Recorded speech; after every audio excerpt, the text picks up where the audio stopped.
Just রাস্তার অপোজিটে বসে আছি, রাস্তার ওই পারে দেখতে পাচ্ছি ক্লিনিকটা। আমার মনে হচ্ছে যে এই এত মানুষ, এই যে ভেতরে আর একটা অন্যরকম একটা চেহারা আছে। স্পেশালি এই এনভায়রনমেন্টে না দোষ আসলেও মানে বোধগম্য হওয়ার কথা না। প্রচুর মানুষ এখানে, এবং এটা আমি অনেককেই বুদ্ধিটা দিই যে রাতের বেলা ইমার্জেন্সিতে অনেক সময় মানুষের দেখা যায় যে বাসায় একটা ম্যাচ নেই বা খুব একটা কিছু দরকার সেটা নেই। আমি সবসময় সবাইকে বলি যে হাসপাতাল বা ক্লিনিকের আশেপাশে খোলা থাকে, কারণ এগুলো 24 ঘন্টা সার্ভিস, এগুলো আশেপাশে গেলে আপনারা পাবেন। এই কারণেই কিন্তু এখানে আমরা এখন কয়টা বাজে, বেশি তো বাজে নাই, বেশি বাজে না। তুই চায়ের কাপটা একটু এদিকে দে। কাহিনী হচ্ছে চা খা, আর একটা জিনিস বুঝিস, এখন যে এনভায়রনমেন্টটা সেই এনভায়রনমেন্টটা কিন্তু 1-1.5 ঘন্টার মধ্যে বদলা যাবে। রাইট, ঢুকেই না হয় ইয়ে করে আপাতত একটু চাটা খাই, একটু ফ্রেশ হই। সবাই তো আমাদের অতিথিরা মোটামুটি পৌঁছাই গেছে, তো সমস্ত কিছু অ্যারেঞ্জমেন্ট ঠিকঠাক আছে। কিন্তু দোস্ত আবার তো সেই সেম প্রবলেম, এই প্রবলেমটা আমার একদম ভালো লাগে না, কিন্তু কিছু করার থাকে না। বলো তো, সেটা হচ্ছে আমরা একবারও নাম বলতে পারি না। না এটার নাম টাম কেন বলছি না, এখানে আসলে চা খেতে খেতে এই সব কাঠখোট্টা বিষয়ে আলাপ না করি। আমার খুব ইচ্ছা করে, নিশ্চয়ই আমাদের শ্রোতারা চায় যে আমরা নাম বলি, অনেকে বলে ছবি দিতে ফেসবুকে, তো সেগুলো তো আমাদেরকে অনুমতি দেয় না, আমরা কি করবো? এটা আসলে আমাদের অনেক কিছু মেনটেন করে চলতে হয়। আমরা কিছু কিছু কন্ডিশনের ভেতরে এই জায়গাগুলোতে আসতে পারি, এই কন্ডিশন অ্যাপ্লাই করতে যাই আসলে অনেক কিছু আমরা পারি না।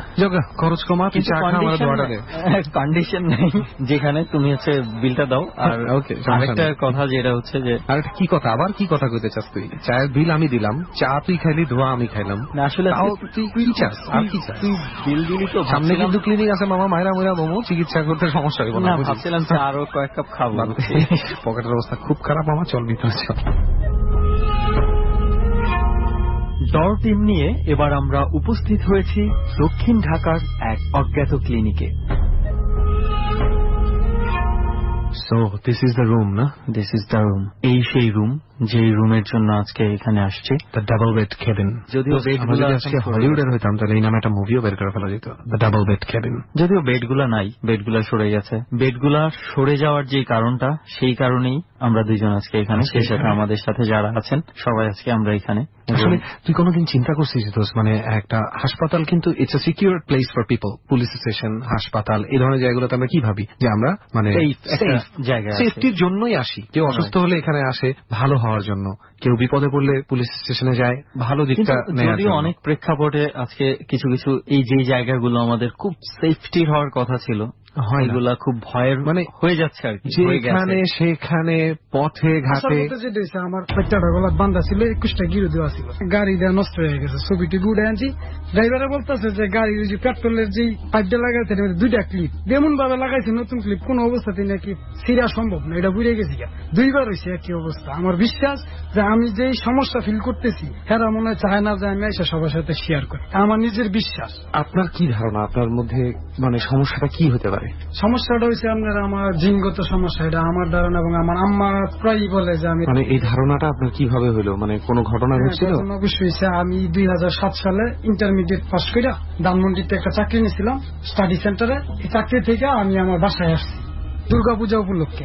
আমি মুসলমান মানুষ, তবু এলাকার মুসলমান বন্ধু আছে, এদেরকে নিয়ে দুর্গাপূজায় আমরা মজা করি আর কি। হ্যাঁ, আমরা তো ঈদেও সবাই মজা করি, পূজায় সবাই মজা করি, এটা কোনো সমস্যা না। আমি আমার বাসা থেকে আমি আমার যে পূজা মণ্ডপটা গোসাবো নদীর সাইডে, পূজা মণ্ডপে যাওয়ার 1 কিলোমিটার আগে একটা শ্মশান পড়ে। শ্মশানটার বর্ণনাটা আমি আগে দিই। এমন একটা জায়গায় শ্মশান, হাটের ডান পাশে ইনফিনিটি জমি, অসীম, কোনো বাড়িঘর দেখা যায় না, বাম পাশে নদী, এই সাইডে শ্মশান ঘাট থেকে 1 থেকে 1.5 কিলো হয়েছে পূজা মণ্ডপ, আর আমার বাড়ি হয়েছে 1-1.5 কিলো দূরে। অর্থাৎ এই দিক দিয়ে 1-1.5 কিলো, আর এই দিক দিয়ে অসীম, আর এই দিক দিয়ে একটা নদী দেখা যায় এই পার, এই মাঝখানে শ্মশান। তখন আমি 10টার দিকে বাসায় যাই না, ফ্রেশ ট্রেশ 11:30টার দিকে আমার বাসা থেকে আবার আপনার পূজা মণ্ডপের মাইক শোনা যায়। আচ্ছা, পূজা মণ্ডপের মাইক আপনার বাসা থেকে শোনা যায়? আপনি কি একাই ছিলেন? আমি একাই ছিলাম। কয়েকজন বন্ধু মিলে? না, আমি একাই ছিলাম, বন্ধুদের সাথে ফোনে যোগাযোগ আছে, আর পূজা মণ্ডপে চলে গেছে, আমি একলা যাচ্ছি। হ্যাঁ, আমি একা যাচ্ছি। এই পর্যন্ত আমাদের গল্পটা থামা থাক, আপনার ঘটনাটা। তার আগে আমরা যেহেতু পথে আপনার সাথে কিছু বিপদ ঘটে গেছে সেটা শুনছিলাম, মানে ডরের যাত্রায় যোগ দেওয়ার আগেই আপনার কিছু ঝামেলা হয়েছে, সেটা শুনতে শুনতে আমরা কিন্তু নাজিব ভাই আপনার পরিচয়টা কাউকে দিতে পারি নাই, তাই আপনি একটু আমাদেরকে একটু বলে নেন, একটু বিরতি দিয়ে। মোহাম্মদ নাজিব মাহমুদ, আমার বাড়ি হচ্ছে কাপাসিয়া থানা দক্ষিণগাঁও গ্রাম। আচ্ছা, দক্ষিণগাঁও থেকে এসেছি। তো আপনার এই জিনের ব্যাপারটা, যেটা আপনি পথে আসার সময় আপনার মনে হয় ধারণা হয়েছে, এই ঝামেলাটা আপনার কবে থেকে হয়? আমার এই ঝামেলাটা আমি 2007 সালে যে শ্মশান ঘাটের যে ইয়াটা, এরপরে থেকে আমার সাথে টুকটাক বলতে, মানে এই মাত্র যে ঘটনাটা আপনি বলছিলেন সেটা থেকেই শুরু হয়েছে? সেটা 2007 সাল থেকে। তাহলে চলেন আমরা আর কোনো কথা না বলে সেই জায়গাটায় চলে যাই, যে আপনি একা একা এখন মণ্ডপে যাবেন। মণ্ডপে যাব। তারপরে আমি শ্মশান ঘাটটা মনে করেন যে প্রায় কাছায় গেছি, 1 থেকে 150 ফিট, একটা বিদ্যুতের গাছ থেকে মিটারটা যতটুকু ফিট হয় 150 ফিট। তারপরে শ্মশান ঘাটের 100 থেকে 150 ফিটের মাথায় আসলাম, পুরোপুরি শ্মশান ঘাটের ভিতরে ঢুকি না, অর্থাৎ মুখে আর কি। তখন 1 থেকে 1.5 ফুটের 25 থেকে 30টা বাচ্চা হাতের ডান পাশে যেই ধানের জমি মাঠটা বললাম, এই মাঠের মাঝে প্রচন্ড ভাবে খেলাধুলা করতেছে, একটা আরেকটারে চর মারে, দৌড়াদৌড়ি। 1 থেকে 1.5 ফুট বলতে মানে কত বয়স, কত হইতে পারে? 4, 4.5? না, দেখলে বোঝা যায় বাচ্চার বয়স 16-17। 16-17? তাহলে তো এটাকে বাচ্চা বলতে পারে? বাচ্চা না, মানে এটা একটা বাচ্চা টাইপের বলে। আচ্ছা, মানে বামন জাতীয় কিছু দেখছেন আর কি। আমার কিন্তু প্রচুর সাহস, যেহেতু গ্রামের ছেলে, ব্যবসা বাণিজ্য করি, রাত্রি বিরাতে দোকান থেকে আসি, যাওয়া আসা করতে হয়। যাওয়া আসা করতে হয়। তারপরে একটাই করছি কি, আমি আমার পাঞ্জাবির দুইটা থাম দিছি। থাম দেওয়ার পরে আমার শরীরের কাটা দাঁড়ায় গেছে। আরেকটা হঠাৎ করে চাই দেখি প্যান্ট বাইয়া আপনার গাছে যেভাবে গুয়া গাছে যেভাবে বাচ্চা বলো এভাবে এতটুকু উঠছে। উঠার পরে আমি বইলা জারি দিয়া ফালাই দিয়ে এইখানে চেঞ্জলেস হয়ে গেছি। আমার জ্ঞান ফিরে প্রায় 10 থেকে। মানে ওরা কি ভয়ঙ্কর কিছু করেছিল? আপনি মানে সেন্সলেস হয়ে গেলেন? সেন্সলেস হয়ে গেলাম। একটা আমার পাঞ্জাবি ভালোভাবে ধরছে, আরেকজন পাও বাইয়া উপরে উঠতেছে, আরো কয়েকজন আমার দিকে তেড়ে আসতেছে। তখন আমি ভয়ে একটা চিৎকার দেওয়া হঠাৎ করে যেমন আমার কাছে লাগলো দুনিয়া অন্ধকার, স্ট্রোকের মতো লাগলো আর কি। আমি সেন্সলেস হয়ে গেলাম।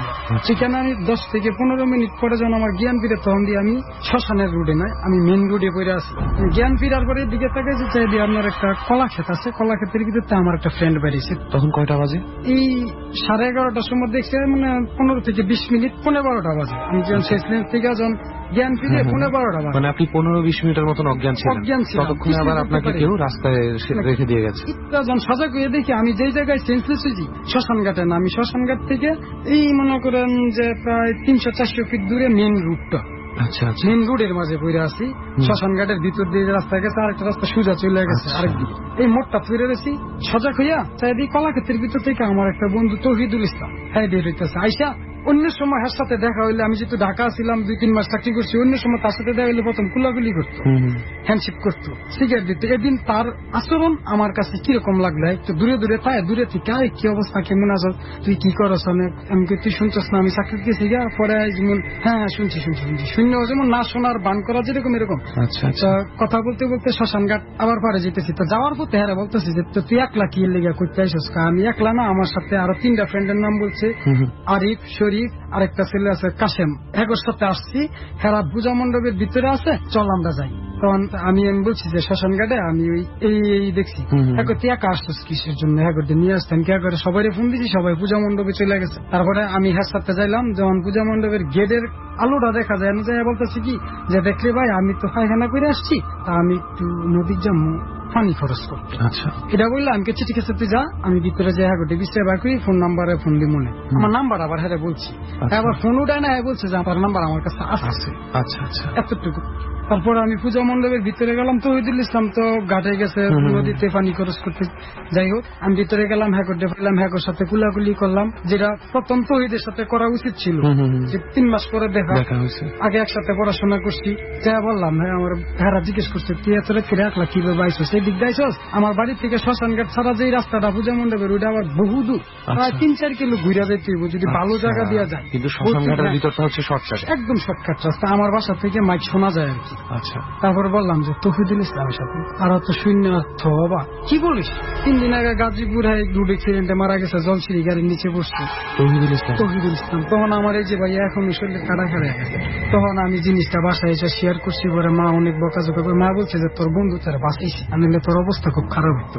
আসলে তো তাই মনে হইতেছে। হ্যাঁ, আমার এইখান থেকে যেখানে আপনাকে পাওয়া গেছিল, যে রাস্তাটায় আপনাকে আপনার বন্ধুর সাথে, ওই রাস্তাতেই কি অ্যাক্সিডেন্ট হয়েছিল? না, ওই রাস্তায় সে অ্যাক্সিডেন্ট হয়েছে আপনার গাজীপুর চৌরাস্তা শিববাড়ি আচ্ছা। একটা ট্রেনিং সেন্টারে বিদেশ যাওয়ার জন্য ভর্তি হয়েছে গাড়ি শিখার জন্য, গাড়ির নিচে পড়ছে। আচ্ছা, এই ঘটনার কতদিন আগে সেই অ্যাক্সিডেন্টটা ঘটেছে? 2007 ঘটনা ঘটছে, আর হ্যাঁ অ্যাক্সিডেন্ট হচ্ছে 2006 শেষে। আর আমার ঘটনাটা হচ্ছে 7 প্রথম দিয়া।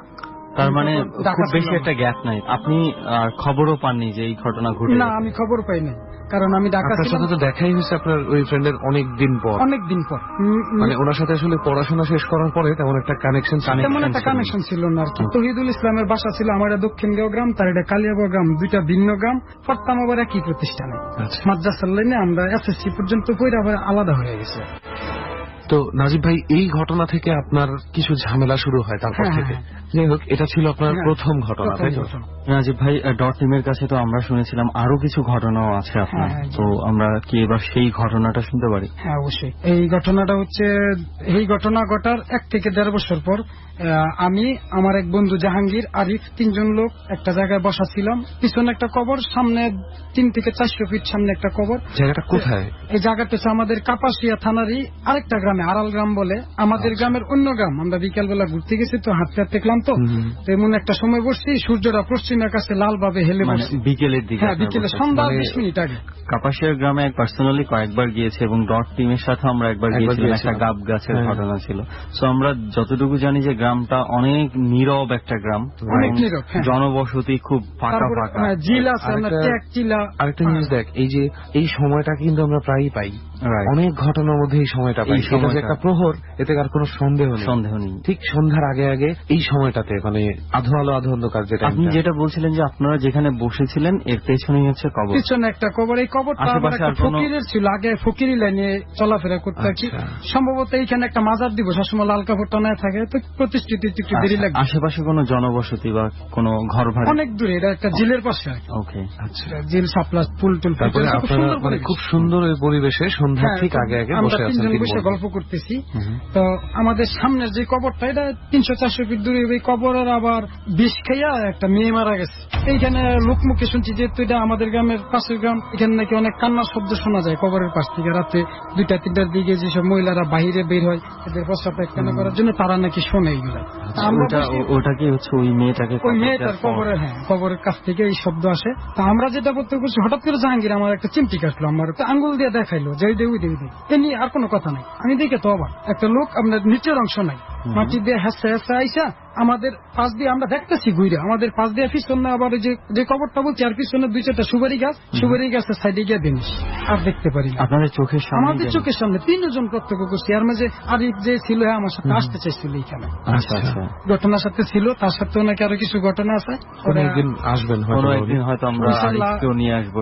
যাই হোক, কিন্তু ঘটনা হচ্ছে যে আপনারা যে লোকটাকে দেখলেন, সেই লোকটা মানে দেখতে কি ভয়ঙ্কর কিছু ছিল নাকি সাধারণ দেখতে মানুষের ভয়ঙ্কর মতো? বলতে, নিচের যেহেতু পাও নাই, মোটা স্বাভাবিক মানুষের মতো না। স্বাভাবিক মানুষ এভাবে যেহেতু পায়ের অংশ নাই, এভাবে এত দ্রুত গতিতে ভাই কবরস্থান থেকে আমাদের পিছে 1-1.5 মিনিটের ভিতরে আসা কোনো অবস্থা। এটা হচ্ছে একটা ফ্যাক্ট। Possible. আমরা কিন্তু ঢাকা শহর অনেক সময় দেখি যে কিছু মানে রাস্তায় যারা মানুষের কাছ থেকে ভিক্ষা নেয়, তো অনেকের কিন্তু পা 2টাই থাকে না, কিন্তু জায়গাটা, ওই জায়গার মধ্যে হঠাৎ করে এমন একটা মানুষ কোত্থেকে আসবে, আর বা হঠাৎ মুহূর্তের মধ্যে আবার নাই কিভাবে হয়ে যাবে, সেটাই। এবং এটা হচ্ছে সাধারণত একটা বড় বিষয়। যারা এই ধরনের পা নেই কিন্তু চলাফেরা করে, কোনো না কোনো একটা অবলম্বন থাকে।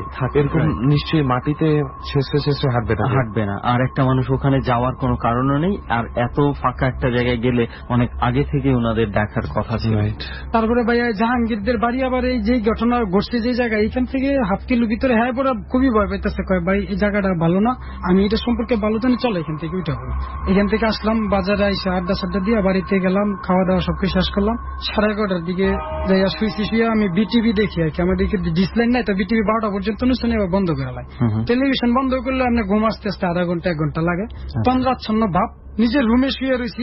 আগে আমার রুমের বর্ণনাটা দিই। রুমটা আপনার একটাই দরজা, পাশে আরেকটা রুম আছে, বিল্ডিং রুম, আর 2 পাশেই রুম আছে। তো আমার রুমের এই পাশ থেকে এই পাশে যাওয়ার মাঝে দরজা নাই, পার্টিশনের দরজা যেটা বলে নাই। আমি রিমোটটা আমার বাম হাতের কাছাকাছি, আমি শুয়ে রয়েছি স্টেট। আমার উপরে আবার সিলিং নাই, আচ্ছা, টিন দেখা যায় করে, নতুন বিল্ডিং দিয়েছি, হঠাৎ করে চারিদিকে একটা গোলাপ ফুল, গোলাপ ফুলের সাইজও মোটামুটি বড়, খুব সুন্দর। 8 থেকে 10টা 8-10 জায়গায় টিনের মাঝে ফুটে রয়েছে, টিনের মধ্যে, টিনের মাঝে সুন্দর করে। তখন আমি ভাবলাম কি এটা তো গরু মার্কা ডিউটিন, এটা তো কোনো গোলাপ ফুল মার্কা ডিউটিন না, এটা দেখতে মানে আমি ভালোই একটু লাগছে। বুঝলাম না, এটা কি হচ্ছে কোন টিনের মধ্যে ছাপা দেখতে পাচ্ছেন ফুল, নাকি একদম অরিজিনাল ফুলের মতোই দেখতে পাচ্ছেন পুরো ফুলটা? আমি জিনিসটা একবার দেখি ছাপা, আবার চোখ বন্ধ করে তাকাই, পরে দেখি ছাপা না, এটা ফুল, গোলাপ ফুল, এটা স্পষ্ট বোঝা যায়। হঠাৎ করে আমি ফিল করতেছি কি আমার ডাইন পাশে খাটের স্ট্যান্ডের মাঝে এরকম নখে আছর দিলে যেরকম শব্দ, এরকম একটা শব্দ। তার মানে ভয়।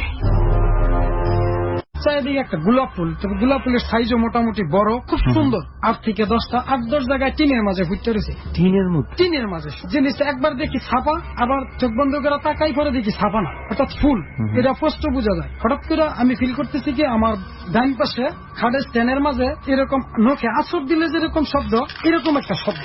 আচ্ছা, কাঠের মধ্যে কেউ যদি নখ দিয়ে আঁচড় দেয় যে ধরনের শব্দ হয়, এরকম ওই শব্দ, শব্দ। অথবা মনে করেন গুনে কাঠ কাটে না, এরকম একটা কড়কড় করে একটা শব্দ। তাকাইছি, তাকাই দিয়ে একটা কাক, কাক, বড় কাক ঘরের ভেতর। ঘরের ভিতর। কিন্তু এরকম কাক আমি এত বড় কাক চিড়িয়াখানায় গেছি তো একবার দেখি না, এত বড় কাক। কিন্তু কাকটা দেখে বুঝতে পারছি অস্বাভাবিক মনে হয়েছে আমার। রেগান মানে ডার্ক আকার। এই ডার্ক dark আকার আকার, কিন্তু অনেক অনেক বইয়ের মধ্যে আমি পেয়েছি একটা স্যাটনিক সিম্বল হিসাবে যাই হোক, ডার্ক আমি আকার দেখি নাই। ব্যবহার করা হয়। তো কাকটা দেখতেছি, তবে কাকটা দেখে আমি কাকটাকে আপনার বাড়ি দেওয়ার জন্য অথবা দাও দেওয়ার জন্য আমি রিমোটটা ব্যবহার করবো। রিমোটটা হাতে নিছি, এইদিকে ফিরছি, কাকের আমি মারমু, কাক আছে দেখতেছি। হঠাৎ করে আমার এই গাড়ির এই জায়গায় গরম একটা নাকের শ্বাস।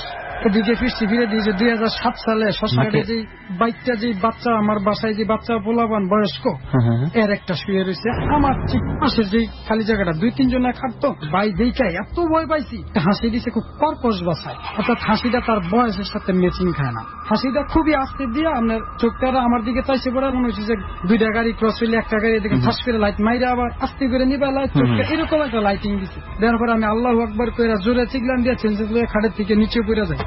চেঞ্জেস যেহেতু হয়ে যায়, আমার একটা মাত্র দরজা, আর কোনো দরজা নেই, পাশের রুমে সবাই সজাগ হইয়া, আমি তো আবার আর কিছুই বলতে পারবো না। পরে এই ঘর থেকে সানসেটের উপর দিয়া আমার রুমে এসে দরজা খুললাম, আমার মাথায় পানি টানি দিয়ে আবার সুস্থ করে পরে বললে অবস্থা কিছু অবস্থা।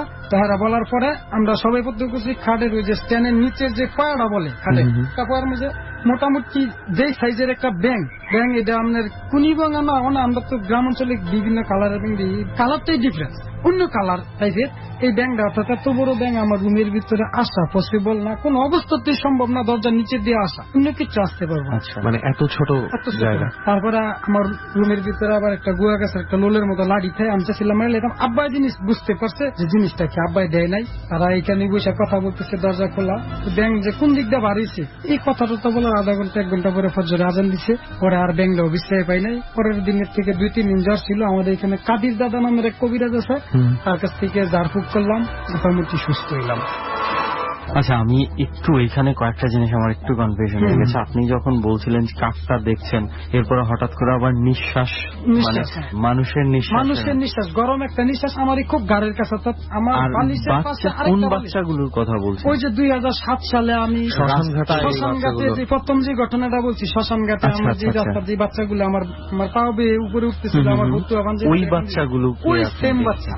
আচ্ছা, একটা বাচ্চা আমার এখানে শ্বাস ফলাইছে, তখন আমি দেখে এই সেন্সলেস হয়েছি। আর ওই কাকেরও আর কোন অস্তিত্ব পাইনি। আমি যখন কাকটাকে ঝিল দিমু, আমার হাতে কিন্তু রিমোটটা নিচ্ছি বাম হাতে, এমন সময় আমার যখন আমার শ্বাস পড়ছে, আমি নিজে নিজে বামকে আগে এদিকে দেখে লিখি আছে, এদিকে তাকাই দিয়ে অবস্থা আল্লাহু আকবার কে আর শিক্ষা দিয়ে আমি সেন্সলেস হয়ে গেছি। আচ্ছা, এই বাচ্চাই আবার আমি দেখছি 2013 সালের শেষে আবার একই বাচ্চা। একটা ঘটনা হচ্ছে যে গ্রাম অঞ্চলে স্কুলে সাংস্কৃতিক প্রতিযোগিতা দেয় না, কিন্তু সাংস্কৃতিক অনুষ্ঠানে গেলাম। তো সাধারণত মাগরিব পর্যন্ত খেলাটা যেটা এটা খেলায়, মাগরিবের পরে যে কোনো একটা শিল্পী নিয়ে গান করায়। তো মনির খান ছিল, চন্দ্রলতা গাম, গাগটি ইউনিয়ন কাপাসিয়া থানার ভিতরে, আমার থেকে একটু দূরে আর কি। 10-12 কিলো হাইটে গেলাম অত্যন্ত অঞ্চলে। 9টা 9:30 দিকে ফাংশন শেষ হয়েছে, শিল্পীদের গান গাও। আস্তে আস্তে 11টা বাজে। তো ওই যে জায়গাটায় বৈশা আমি, জাহাঙ্গীর, আরিফ, যে নিচের অংশ নাই, যে লোকটা দেখলাম কবরস্থান থেকে আসলো, এই জায়গায় আসছে, কথা বলতে বলতে আসছি। হঠাৎ করে আমরা ছিলাম 6 থেকে 7 জন। আরিফ ছিল, জাহাঙ্গীর ছিল না, যে প্রথম, আর বাকি যে আমগর জুনিয়র, ওর সাথে পরিচয় হয়েছে অনুষ্ঠানে যাই। আসার সময় একসাথে আসছি, যেহেতু এক এলাকায় আসছি। 2 জন করে মোটামুটি লম্বা লাইন হয়েছে, 8-10 জন হইব। সবাই যার যার কথা নিয়ে ব্যস্ত। তা আমি আর একটু নীরবতা, তো ওই যে আমি বলছিলাম না যে এই ঘটনা, যে পিছনে যে কবরটা ছিল আমাদের, যে একজন পীরের কথা বলছিল মাজার হবে, হ্যাঁ কবরটা পাস করি নাই, কবরের মাঝামাঝি, কবরটা পাশে আমি কাছাকাছি, হঠাৎ করে দেখতেছি কবরের পাশ গিয়া একটা কলা গাছের পাশ থেকে সেই বাচ্চাটা, আমি বাচ্চাটা নোটিস করছি, যে বাচ্চাটা ওই বাচ্চাটা আমার রুমের ভিতরে দেখা বাচ্চা প্লাস শ্মশান ঘাটে দেখা বাচ্চা, এই বাচ্চা সেম বাচ্চা, বাচ্চাটা এভাবে হাত দিয়ে রাখছে। তা আমি কিন্তু হ্যাঁ আমি 2-3 বার প্রত্যক্ষ করে এখন সামনাসামনি হয়ে আমার ভিতরে ভয় মোটামুটি চলে গেছে, শক্তি পাইতেছে, যেহেতু আমার 8-10 জন লোক আছে, কিছুই করতে পারবে না, আমার এরকম বিশ্বাস।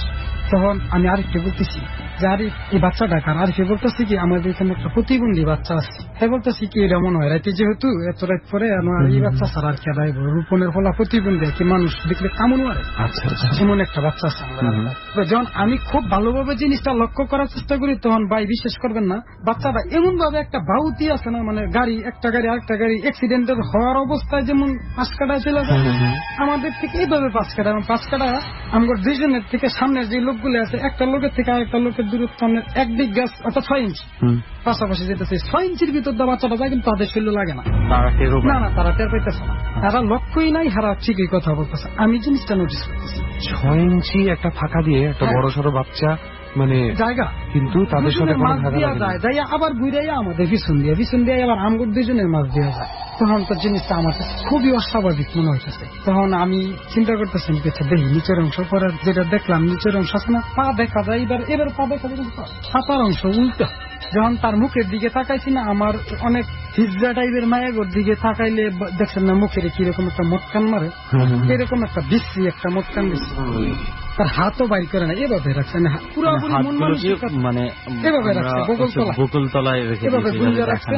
আর ঠ্যাং দেখে তো আমি পুরোপুরি, তখন আমার শরীরের কাটা খাই গেছে, আমি খুব শক্তি সঞ্চার করলাম কি সাথে লোক আছে, কোনো প্রবলেম নাই, আমি ভয় পাবো না। এবং ঠাকুরটা বলতে গেলে উদয় হয়ে যাবো, আমি জিনিসটা আমি দেখবো যে কতটুকু আমাদের পিছনে যায়। মানে আপনি হচ্ছে না দেখার ভান করে হ্যাঁ আসতেছি, আবার আরিফের সাথে টুকটাক কথা চালাইতেছি এই বাচ্চাটা নিয়ে, যখন হ্যার কথা কই হ্যাঁ সামনে জায়গা, হ্যার কথা অফরাইকা হ্যাঁ ফলো করি, হ্যাঁ আবার পিছন দা আমগর 2 জনের মাঝখান 6 ইঞ্চি থাকবে, আবার এসে পড়ে সামনে আসলে। কিন্তু এই সময়ের মাঝে বাকি লোকগুলা টেরই পাচ্ছে না, হ্যাঁ সবাই বাচ্চা দেখা আছে, হ্যাঁ ভাবছে রূপনের পোলা ওই যে আমি যে প্রতিবন্ধী, কিন্তু হ্যাঁ ঠ্যাঙের দিকেও ফলো করতেছে না তারা, অর্থাৎ ওই যে মনির খান আসছে এই মনির খানের গান নিয়ে ওই তারা ওইটাতে মেতে আছে। যেহেতু জানি একটা প্রতিবন্ধী বাচ্চা আছে, সবাই ধরে নিয়েছে, উনি যেহেতু আগেও 2 বার দেখেছেন, উনি চিনতে পারছেন। আমার ভিতরে কিন্তু জিনিসটা আস্তে আস্তে যখন ওই যে মায়াটা বিষ খেয়ে মরছে, খবরটা ফাঁস করে না মুসলিম কাহার একটা মোটর বলে আর কি, পানি দেয় শেষ পাম্পের না এসে পড়ে, তখন দিয়ে সামনে বাড়ি আমি এইবারে যাইও জীবনে জিনবুদ ধরি নি, আজকে ধরেলাম সিদ্ধান্ত নিয়ে আমি পকেটটা 8টা বাইর করছি, পিছনটা থাস করে থাবা দিয়ে গাঢ় ধরুন, যেই মন মানসিকতা নিয়ে হাতটা বাইর করলাম, হঠাৎ করে ঘূর্ণিঝড় তুফান আসলে যেরকম শব্দ হয় না, 3-4টা গাছ ভাঙলে আমাদের ডাইন পাশে আম গাছ কলা গাছ ভাঙলে সবাই অবাক করে চাই রয়েছে, কি ব্যাপার কিসের শব্দ, আমি কে বাচ্চা দেখবই, বাচ্চা তো নাই, আমি কি এটা বাচ্চা না হয়, যখন গেছিলাম এই অবস্থা আমরা গেছে এক সব ভাঙ্গে সিঙ্গেল হয়ে যেতেছে সবার চোখের সামনে ভাই। এই যে আরিফ ছিল বলছি না, আজকে আসলে 2টা ঘটনা প্রত্যক্ষদর্শী হিসাবে থাকতো। এই যে আমার আপনার 3 নম্বর ঘটনাটা গেল, কি বলবো এতগুলা মানুষের সামনে এই ঘটনা, তখন আপনারা রাস্তায় যাচ্ছেন, ফাংশনটা দেখে আমরা বাসার দিকে, হ্যাঁ বাসার দিকে আসতেছি। তখন এইটা একটা মানে অভিনব ব্যাপার আমি আজকে পাইলাম, যেটা হচ্ছে যে দেখ উনি কিন্তু বুঝতেছে যেহেতু উনি আগে দেখছে, কিন্তু বাকিরা কিন্তু আসলে ভাবতেই পারে এলাকার একটা অ্যাবনর্মাল ছেলে হয়তো ঘোরাঘুরি করছে। আমাদের এখানে একটা বাচ্চা আছে এরকম প্রতিবন্ধী মানুষ, সাইজটাই ভাবছে যে ওই বাচ্চারই, আর এই বাচ্চাটা উদম শরীরে থাকে, কামড় দেয় যেটা, আর যেটা আসছে হ্যাঁ কিন্তু উদম শরীর, এই জন্যই ওনারা খুব একটা নোটিস করে না। বলতে ভুলে গেছি হাসপাতালে একটা গন্ধ বসে, কিরকম গন্ধ মনে হয় একটা গোসল টোসল না করলে 15-20 দিন একটা গন্ধ করে না, এরকম একটা গন্ধ আমি ফিল করছি, আরিফও ফিল করছি, ধারা ফিল করে না। তো নাজিব ভাই 3টা ঘটনা শুনলাম আমরা, 3টার মধ্যেই সেই বাচ্চাটা কিন্তু ছিল। হ্যাঁ তো আপনার মানে ওই যে শ্মশান ঘাটে তখন কি আপনি কোনো ভুল করেছিলেন? কোনো শ্মশান ঘাটে ভুল বলতে ভাই 2007 ঘটনা, 2006 আমার একটা ফ্রেন্ড ছিল, হিন্দু ওই শ্মশান ঘাটেই তাদেরকে দাহ করা হয়েছে আর কি। পোড়ানো হয়। তো হ্যাঁ, আপনার শ্মশান ঘাটের পাশে গোসাবো একটা নদী বলে, খুব নাম করা নদী গাজীপুর ডিস্ট্রিক্টের মাঝে। ওই নদীর মাছ খুব বিখ্যাত, ব্রহ্মপুত্র নদী আর কি। আমরা গোসাবো নদী রাখি আর কি বিখ্যাত। হাজার হাজার জেলে জীবিকা নির্বাহ করতে নদীর বুকে জালটাই না। এই নদীর পাশে একটা বট গাছ আছে, বট গাছের নিচে একটা মন্দির আছে। ওই মন্দিরের মাঝে আমি পূজাত গেছিলাম আর কি। কি মন্দির এটা? এটা মন্দির হয়েছে আপনার রাধা মন্দির বলে। আপনার গোসাবো যে স্থানীয় হিন্দুরা আছে তারা নিজেরা এটা করে লইছে। আচ্ছা আচ্ছা, নতুন করছে মন্দিরটা, বেশি দিন হয় নাই। আচ্ছা, আগে বট গাছ ছিল, আগে মেলা টেলা জমতম, হিন্দু রিলেটেড মেলা আছে না, গোসল কইরা পূজা করে বৈশাখ আসে। মাসে বা এই ধরনের মেলাগুলো, এই মেলাটা হইতো না। পাশে এই ছেলে অঙ্কুর করে নাম 5 পর্যন্ত প্রাইমারি স্কুলে পড়ছি, পরে মাদ্রাসা লাইনে গেছি। হ্যাঁ, মনে হয় আনুমানিক 8-9 পরে গুড্ডি উড়াইতেছে। হ্যাঁ, নদীর সাইডে খুবই বাতাস। গুড্ডিটা গিয়ে ওই মন্দিরের পাশে একটা বট গাছ আছে, খুবই পুরানো। বট গাছে যে গুড্ডিটা বাজছে। আচ্ছা, ঠিক আছে। গুড্ডিটা বাজার পর এই গুড্ডিটা ফাটতে গেছে, পইরা ডালা ডালা মধ্যে বাড়ি খেয়ে ছাপিয়ে নগদে মাথা মাথা সব কিছু শেষ। মানে আর কি ঘুড়ি নামাতে গিয়ে তার ওই যে কাঠ কোনো একটা ডাল ভেঙে পড়ে তার মাথায়। শুনছি, শুনে গেলাম। তবে আসলে ভাই পুরানো রিয়াটা যেটা অনেকে শখ করে দেখে। আমি কিন্তু ওই দিন ওইখানে বসে দেখছি। তো তারে আমার বাসা থেকে যে একটা কালো টাইপের একটা চাদর দিয়া, যেহেতু 2 বছর হয়ে গেছি, চাদর দিয়ে ঢেকে নিয়ে গেছে। ঠিক আছে, বন্ডা সন্ডা নিয়ে উঠছে শ্মশান ঘাটে নিয়ে পোড়াটা দিচ্ছে। ছিলাম আসরের আজান পর্যন্ত ছিলাম, দেখতাম আর কি লাশ নাকি পোড়া দিলে উপর উঠটা করে। তো দেখি আর ফুল্লা যায় এসে, তো দেখি তো এই দুর্গা কিছু নাই, মাংস পোড়া গন্ধ টন্ধ তো নিজেই পত্র করলে তো সরাসরি এটা তো আসবেই। দেখলাম হলাম যে গেল 20 থেকে 25 দিন। আমার বাজার বাড়ির পাশে আমার একটা বাজার আছে, নতুন হয়েছে। আমার বাপের নামে বাজার করছে জালাল মার্কেট, দক্ষিণ টেকপাড়া জালাল মার্কেট, 9:30 বাজার। বাজারে লাস্ট মাত্র বিষয় ফেসবুক টিপতেছি, ধূমপান করার অভ্যাস আছে, তো ধূমপান শেষ, ফেসবুক টিপা প্রায় শেষ। এখন 11:20 কি 45 বাজে। আমি ফিরবো, হাতের ডান পাশে রাস্তার পশ্চিমে একটা জাম গাছ, জাম গাছ দিয়ে ওই যে অঙ্কুরতে যে কাপড় দিয়া আপনার লাশটা আইনা পোড়া দিছে, ওই কাপড়টা কিন্তু পোড়া দেয় নাই। কাপড়টা কিন্তু ওই আর কবরের ওই যে পোড়া দিয়ে আবার ওই যে পানির একটা কলস টলস দেয়, এটার উপরেই রেখে দিচ্ছে। এদিনকার ছিল কিন্তু জ্যোৎস্না রাত, চক্র সব দেখা যায়। একটা টাকা নোট যদিও মাটিতে পরে দেখা যায়। এই কাপড়টা অনেক জাম গাছ বাইয়া বাইয়া চুপ করে নিচে পড়ছে, গাছের নিচে পড়ছে কাপড়টা। এই কাপড়টা আমি কিন্তু কাপড়টা দেখে চিনতে পারছি, কাপড়টা পড়ছে। পরার পরে একদিক দিয়ে ভয় পাইছি, আর একদিক দিয়ে পাইছি। কিন্তু এই কাপড়টাই যে সেই কাপড়টা না, আমার দেখা মনে হয়েছে যে কাপড় চেন। আচ্ছা, কিন্তু কিভাবে আমি সন্দেহ করছি, কাপড়টা দেখা আরেকটু ঘুরছি, সিদ্ধান্ত নিছি যাই হোক আমি যাবো, থাকবো না। ঠিক আছে, এইখান থেকে বাজার দেখা যায়, বাজারে টেলিভিশনের শব্দ শোনা যায়, টি স্টলের টেলিভিশনের শব্দ। তা আমি ঘুরছি, ঘুরে দাঁড়াইছি, হাত নিয়ে আমার ঠিক পায়ের 6 ইঞ্চি পিছনে এই কাপড়টা আবার চক করে পড়ছে। এবার একটা বাতাস, যদি বড় একটা কাপড় নিচে পরে একটা বাতাস অবশ্যই লাগবে। তো বাতাসটা মাংস পচার গন্ধ, ওই যে আমি যে গন্ধটা আমি নোটিস করছি, সেম গন্ধ। ভাইয়া বিশ্বাস করবেন না, এই যে ভাই আসলে যার কাটা করে গেছি আমি পিছনে ফিরে, আমি কাপড়টা দেখার পরে ওনার তো বাতাস টাতাস কিছুই নাই, সুন্দর করে উপরে উঠতে আমার কুম্বরের মধ্যে একটা প্যাচ দিয়া, আবার কুম্বর থেকে একটা আডেঙ্গা গাছ বলে খালফার আছে না, খালরা গাছ দিয়া উঠতে বাতাস গতিতে গাছ টাছ ভাঙ্গা ছিঁড়া ভাইরা নিয়ে একদম একটা বিল আছে, ওই বিলের দিকটা একদম অনেক দূরে গেছি। আমি জায়গায় ছিলাম, অর্থাৎ কাপড়টা আমার একটা টাচ দিয়ে গেছে, খুব গন্ধ, বৃষ্টি গন্ধ। যখন যায় আমি দৌড় দিচ্ছি, চিৎকার দিয়ে দৌড় দিচ্ছি, কইরা আমার হাঁটু ছিঁড়া লাইছে, আমার লঙ্গি ছিঁড়া লাইছে। বাড়িতে দিলাম, আমি তো মাছ খাইতে না, মাছ টাছ খাই নাই, নিজের রুমের ভিত্তি অনেক কিছু প্রত্যক্ষ করি। জিনিসটা শুধু আমার সাথে শেয়ার করলাম, আমার খুব বহাবাজি করলো। রাতে 3টার দিকে শুরু হইলো জ্বর কাকে বলে। আমি নিজে একজন গ্রামীণ ডাক্তার, ফার্মাসিস্ট, না পাক থাকাইছি 3 দিন, কোনো কাজে না। 4র্থ দিনের দিনে জ্বর প্লাস ব্যথা, পায়ের নখ থেকে মাথা উঠছে, চরম ব্যথা, ট্যাবলেট খেলাম, সারে না। অনেক কিছু করলাম, মনোরদি উপজেলা স্বাস্থ্য কমপ্লেক্স গেলাম, জিথ্রোমাইসিন জ্বরের অ্যান্টিবায়োটিক ট্যাবলেট আমার দোকানে আছে, খাইলাম, কোনো কাজে না। 15-20 দিন পরে মায়ের আব্বা, আমার মাওলানা আব্দুর রাজ্জাক সাহেবের একটা মেয়ে আছে, উনি আবার কবিরাজি করে, ওনার কাছে নিয়ে গেছে। যাইতে মন চান, অথচ অসুস্থ, যে আম্মা নিজে নিয়ে গেছে, আমার কারেন্ট গুলো ধরে জানলো, একটা পানি পরা দিল, একটা সুতা পরা দিল। দেওয়ার পরে বাড়িতে আসছি আপনার 8টার দিকে, আলহামদুলিল্লাহ। যেই জায়গায় আমি 15 থেকে 20 দিন বিছনায় পড়া ছিলাম, আমি বিশ্বাস করি কবিরাজ সত্য এবং জিনভূত সত্য। জিনভূতের কোন অবস্থাতে ডাক্তারটা কিছু করতে পারবো না, আমি নিজে আর প্রমাণ।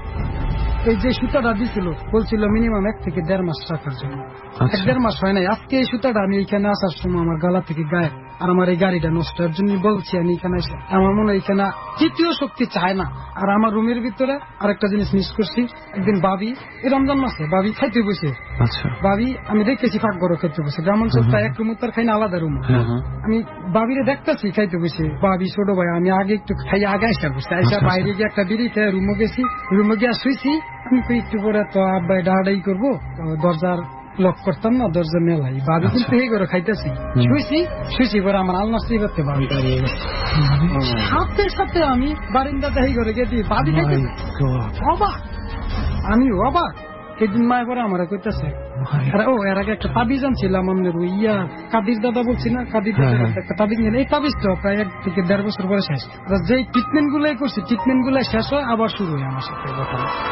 মাই গুডনেস, মানে ওনার একটা ব্যাপার কিন্তু দেখ, উনি কিন্তু ওষুধ দিয়ে ট্রাই করেছেন প্রথমে। উনি খুব কঠোর ভাবে বলেছেন কবিরাজ সত্য, জিনভূত উনি মানেন, মানে ভয়।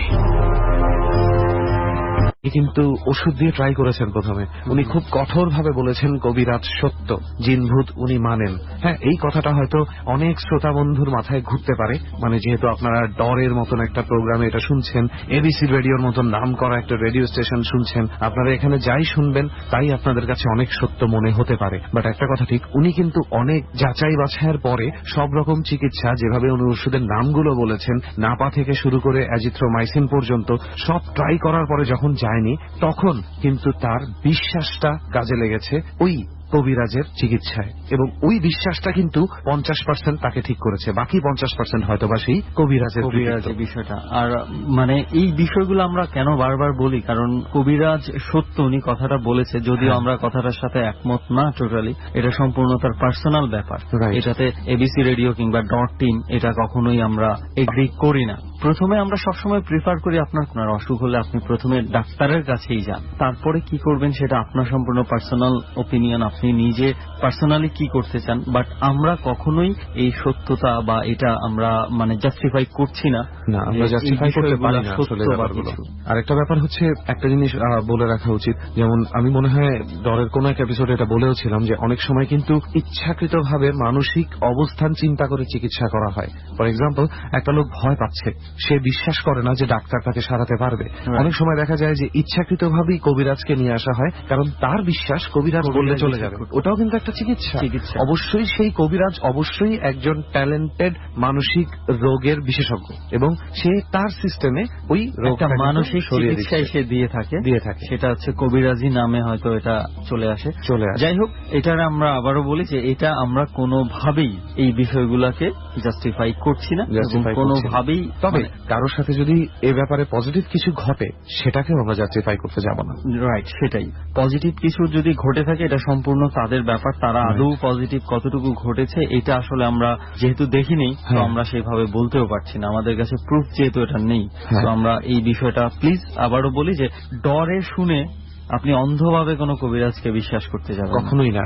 আমার কথা হলো যে আপনি আগে চিকিৎসাটা করান, তারপরে আপনি যা ইচ্ছা তাই করুন, ওইটা পরের ব্যাপার। চিকিৎসায় যদি কাজ না হয়, ঠিক যেমনটা খুব বুদ্ধিমানের মতন নাজিব ভাই করেছেন, আগে উনি নিজের মতন করে চিকিৎসা করার চেষ্টা করেছেন, ওষুধ খেয়েছেন, তারপরেও যখন যায়নি তখন উনি একটা অল্টারনেটিভ পথ বেছে নিয়েছেন। আসলে আরেকটা বিষয়, একটু হয়তো আমরা এই বিষয়টা নিয়ে বেশি কথা বলছি, কারণ এটা কথা বলা দরকার। আমাদের প্রেক্ষাপটে, বাংলাদেশের মতো আর্থসামাজিক প্রেক্ষাপটে দেখা গেছে যে অনেক সময় আমরা ডাক্তারের কাছে যাওয়া, বিভিন্ন টেস্ট করানো, এটা একটু খরচ সাপেক্ষ হয়ে যায়। তো দেখা গেছে যে অনেকের পক্ষে এটা এফোর্ড করা সম্ভব হয় না। তো কবিরাজের কাছে গেলে দেখা গেছে কবিরাজ এমন কিছু কথা, আপনি দেখবেন রাস্তাঘাটে চলতে গেলে যে কোনো রোগের চিকিৎসা আছে 100% নিরাময়, এটা কি কখনো সম্ভব? কখনো সম্ভব না। চিকিৎসা বিজ্ঞান যেখানে ক্যান্সারের মতো ওষুধ এখনো ঠিক করতে পারছে না, সেখানে তারা মানে একদম নিশ্চয়তা দিয়ে দিচ্ছে যে আপনি গেলেই সমস্ত কিছু হয়ে যায়। এটা ভাওতাবাজি ছাড়া কিছুই না। অনেকেই এই ভাওতাবাজিটা করে। আপনি যেমন ডাক্তারের ক্ষেত্রেও আপনি ভালো ডাক্তারের কাছে যান, সেই ক্ষেত্রেও একটু যাচাই বাছাই করে নেবেন, কারণ আজকাল কিন্তু বাংলাদেশে পোস্টারও থাকে যে 1 বছরে ডাক্তার হওয়া যায়। সো আপনি কি বিশ্বাস করবেন, আপনার বোধ বুদ্ধি থেকে বুঝে বিশ্বাস করবেন, আর আমার আর সুমনের এত বড় লেকচারটাকে ক্ষমা করবেন। যাই হোক, আমরা আর এদিকে না যাই। নাজিব ভাই, আপনার যে ভাবির ঘটনাটা আপনি বললেন যে আপনি এসে শুয়েছেন, খেতে দেখেছেন, আপনার পাশ থেকে চলে গেছে, মানে আপনার জায়গায় আমি হলে তো মনে হয় তখন চিৎকার করে এরকম একটা মনে হয়েছে যে আমার ভাবি মনে হয় আমার এলোমেলো কাপড় গুলাই আলনাত মনে হয় ভাস করিয়া গোছায় একটা কাজ শেষ করে বের কাজ শেষ করে বেরিয়ে আমার যেমন বোঝা যাইতেছে যে আমি ভাবিরে বলছি যে ভাবি আপনি আমার রুমটা ঠিক করে দিয়ে। আচ্ছা, একটা জিনিস জানতে চাই, কোন ভাবিটা আসলে অরিজিনাল ছিল? অরিজিনাল যেটা খাইতেছে রান্নাঘরে, যেটা উনি বের হয়ে যাওয়ার পরেও সে স্টিল দেখছিল যে সে খাচ্ছে। আমি খাওয়াটা 20 সবার থেকে 20 মিনিট আগে শেষ করে আমার একটু স্মোকিং এর অভ্যাস আছে। আমি জিনিস দেখার সাথে সাথে বের হয়ে যায়, আগের সাথে শেয়ার করলাম। ভয় পাইলে আপনার যখন আমি নিজের মানসিক ভাবে একটা ভয় পাই, শরীরের কাটাচা দেখার জায়গা বোবার মতো পরিস্থিতি হয়ে যায়, তখন শরীরটা খুব উইকনেস মনে হয়, তখন আমি আমার বিশ্বাস কিন্তু পানি পড়া খুব বিরাস্ত করে এইগুলো আমি বিশ্বাস করি। ভুল ঘটনা হচ্ছে এটা আমাদের নাজিব ভাইয়ের যে লাস্টে যে কথাটা বেরিয়েছে যে ওনার বিশ্বাস আসলে এইগুলাতে, ওনার মনে হয় যে একটা ওষুধের চেয়ে একটা কবিরাজের পানি পড়া হয়তো ওনাকে বেশি সুস্থ করে। সব ক্ষেত্রে না। আবার কোন এক মহাপুরুষ বলেছে না, বিশ্বাসে মিলায় বস্তু তর্কে বহুদূর। সো এটা নিয়ে আর আলোচনায় আমরা না যাই, আসলে যার যার বিশ্বাস তার তার কাছে। আর যেটা আপনাকে বলতে চাচ্ছিলাম নাজিব ভাই, এই তো শুনলাম আপনার 4টা ঘটনা।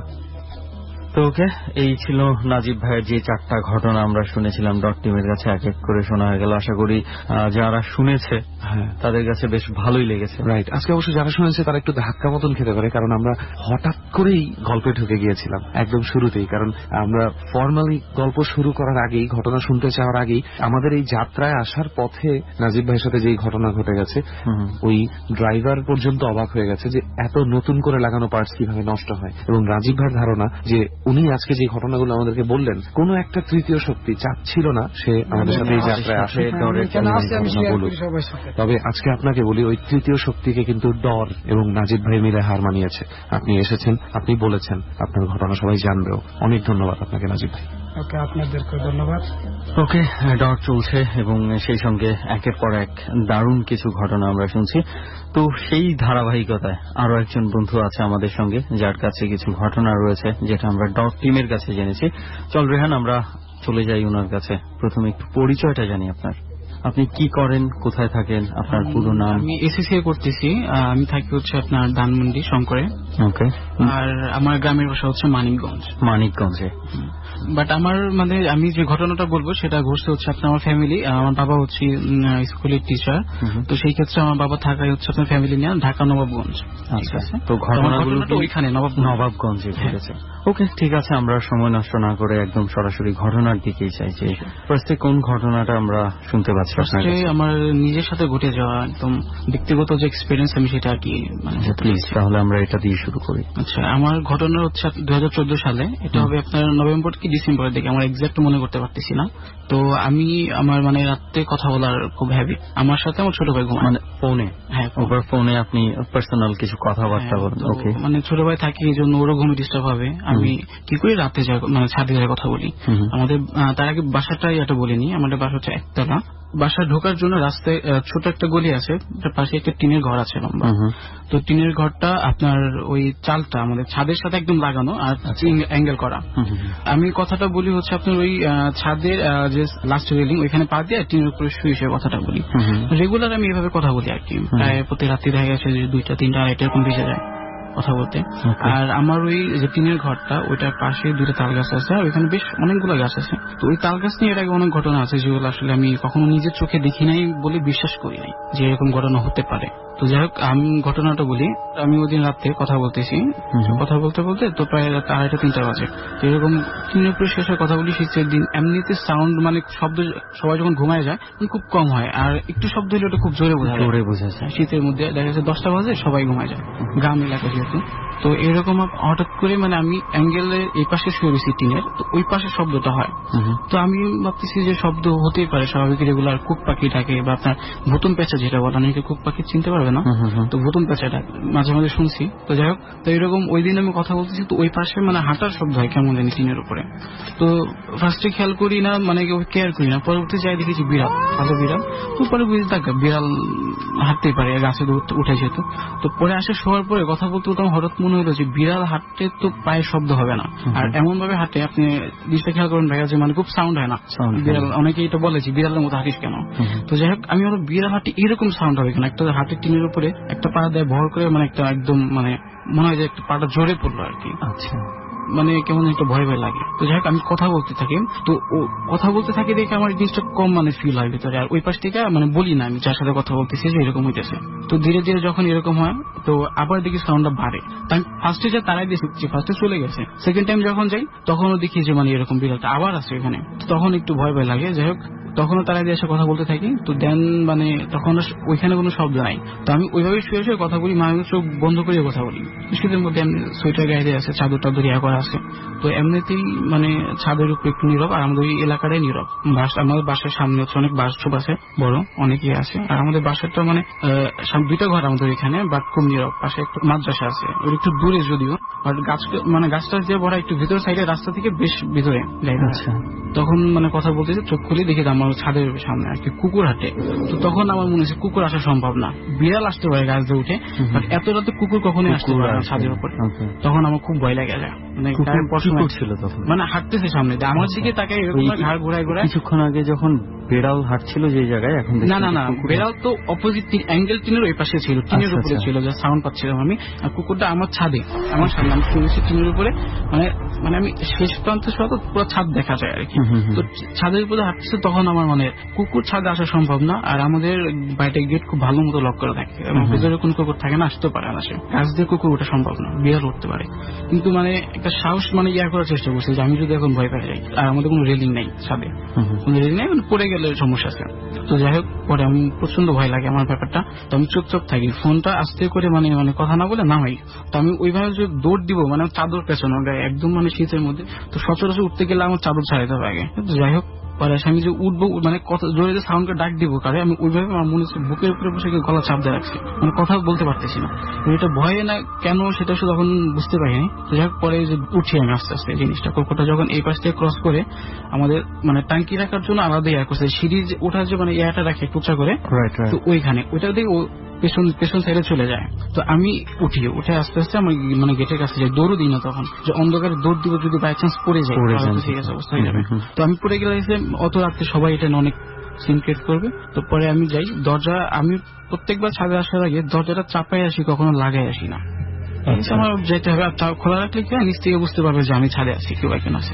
তো দরজাটা আমি যখন চাপ দিই দরজা খোলে না, মানে ধাক্কা দিয়ে দরজা খোলে না, আমি তো দরজা লাগাই আসিনি। আর বাইরে থেকে মানে ছাদের উপর থেকে দরজা লাগানো যায় না, ভিতর থেকে লাগাতে হয়, খুব ভয় পাই। তো তখন মানে কুকুরটা তো তখন ওই যে টাঙ্কি রাখা যে জায়গাটা ওই পাড়িতে চলে আসছে।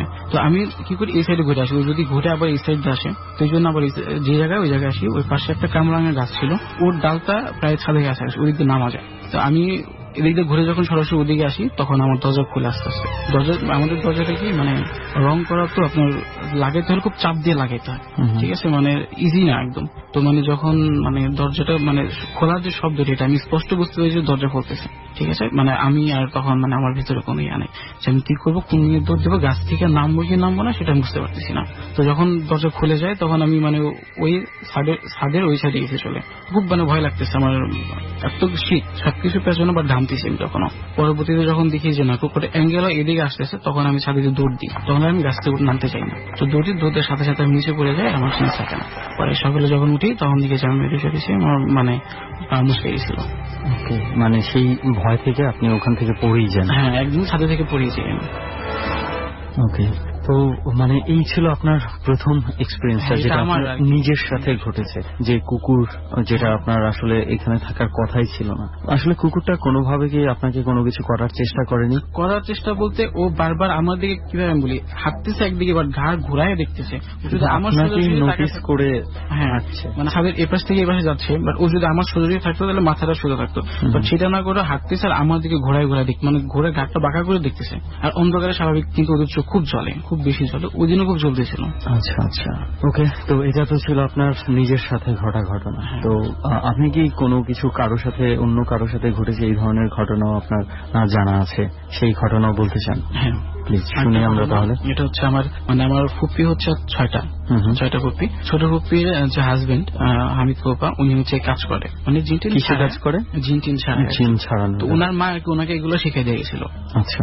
তো উনি ব্ল্যাক ম্যাজিকও জানতো, টুকটাক নজরবন্দি করে। আমার ফুপ্পির উনি বিয়ে করছিল এইভাবে, মানে নজরবন্দি করে আমাদের মানে দাদা বাসা থেকে নিয়ে গেছিল। আচ্ছা। তো যাই হোক, তার ঘটনাটা যেটা হচ্ছে ওনার সাথে ঘটা, যেটা নর্মালি ওনার সাথে প্রায় ঘটে, উনি খুব রিস্কে থাকে এইসব ব্যাপার নিয়ে, যেহেতু উনি কাজ করে। তো এরকম শীতের মধ্যে আমাদের গ্রাম এলাকায় তো খেসারি হয়। তো আমাদের হচ্ছে আপনার এটা হচ্ছে আমাদের দাদাবাড়ি মানিকগঞ্জে, এখানে তো চর এলাকা বালি, ওইখানে আপনি দৌলতপুর থানা চরকাটের ইউনিয়ন, বালি এলাকা, নদী যমুনা নদীর সাইডে পড়ছে। তো উনি এরকম মানে খেসারি কাটতে গেছে। তো ওই দিন আর মানে কারোর সাথে নেয় নাই, একাই গেছে। তো এটা বলতে গেলে কি আসলে মানে অন্য মানুষের খেতে খেসারি কাটা, মানে এই ক্ষেত্রে তো কাউকে নিয়ে যাওয়া যাবে না, সে যদি বলে দেয়। তো এরকম সে খেসারি কাটতেছে, অনেকক্ষণ কাটার পরে বেশ কিছু আর কিছু জমা করছে। জমা করার পরে তখন সে দেখে যে এরকম ঘোড়ায় চড়ে কেউ আসতেছে। এটা মানে ওই শেষ রাত্রের আগে। আচ্ছা, ভোরে মানে ভোরে বেশ কিছু আগে, কারণ ভোরে গেলে সবাই কিন্তু বের হয়ে যায় তখন। তো যখন দেখে যে আসতেছে মানে ঘোড়ার উপরে, সে বুঝতে পারছে যে মানে সে জানে যেহেতু, তো সে খুব একটা বেশি মানে ঘাবড়ায় নাই। বাট ওই সময় তার যে মানে প্রিপারেশন সবকিছু, যে সে যেহেতু এই কাজগুলো জানে, বাট তার একটা যে প্রিপারেশন থাকে, সে প্রিপারেশন ছিল না। বুঝতে পারছে যে খারাপ কিছু যদি হতে পারে। তো ও যখন আস্তে আস্তে ধীরে ধীরে কাছে আসছে, অনেক মানে নিকটে আসা করছে, তো আসার পরে ঘোড়া থেকে ফার্স্টে নামে নাই। বলতেছে যে কি করিস? আমি খেসারি কাটি। কিসের জন্য? আমার গরু আছে, ঘোড়া আছে। তাহলে আমার ঘোড়ার জন্য তুই খেসারি দে। যে লোকটা ঘোড়ায় করে আসছে তুই করে বলে আর কি, তুই করে বলতেছে। আমার ফুপা তো জানে, উনি সাহস তো বলতেছে কেন দেবো, আমি কষ্ট করে আসছি, এত রাতে আসছি আমি, শীতের মধ্যে তোরে কেন দেবো? তো বলতেছে না তুই দে। যে ঘোড়ার উপরে উনি বকা দিছে, গাড়ি দিচ্ছে। তো বলছে যে না দেবো না। তো উনি কি করছে, ঘোড়া থেকে নামছে। ঘোড়া থেকে নামে কাছে আসছে উপর, তো ধাক্কা দিছে। উনি ধাক্কা দিয়ে 3-4 হাত পিছনে যায়, আর কুপার যখন ধাক্কা দেয় উনি কিছুই হয় না। তো যাই হোক, উনি ধাক্কা দেয় বলে যে আমি খেসিয়ে দেয়, তো না দেবো না। এখন যখন দেখছে যে কুপা না দিলে হয়ই না, তখন বলছে যা তুই নিয়ে যা, তো যা লাগে তুই নিয়ে যা। না এখন নেবো না, তুই আগে দিলি না কেন, তুই আমার কেন নামালি ঘোড়া থেকে? ধাক্কাতে তো পাশেই ছিল নদী, ছিল বালি নদী, তো ওইখানে নামাইছে। তো উনি যখন দেখছে যে উনি কিছু করতে পারবে না, তখন খুব চিল্লাইছে, আমি খুব জোরে, হ্যাঁ কেউ কোথাও আছে কিনা। আসলে কি চক এলাকা তো, আশেপাশে তো মানুষজন না নাই, অনেক দূর পর্যন্ত কোনো বসতি নাই।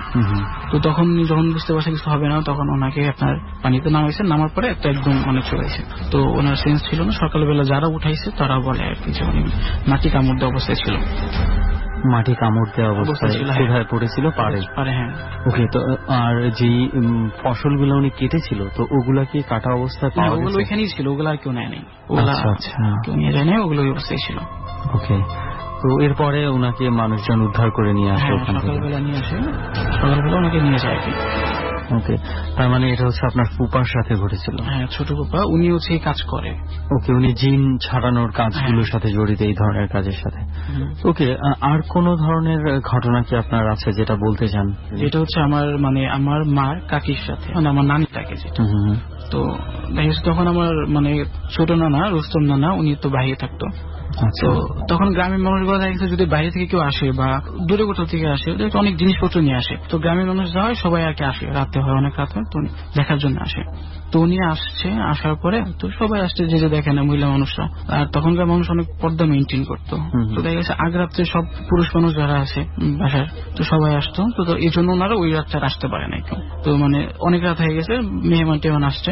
তো শেষ রাত্রের দিকে আর কি আমার ওই ছোট নানি যায়, কি মা ছোট কাকি, তো বড় কাকি আর কি আমার বড় নানি, মানে ঘর নক করতেছে যে আয় তোর মানে ইয়ে আছে, দেখে আসি কি নিয়ে আসছে, শেষ রাত্রের আগের দিকে। তো আমার ওই নানা উনাবার কি শেষ রাত্র মানে ফজরের আগে উঠতো সবাই।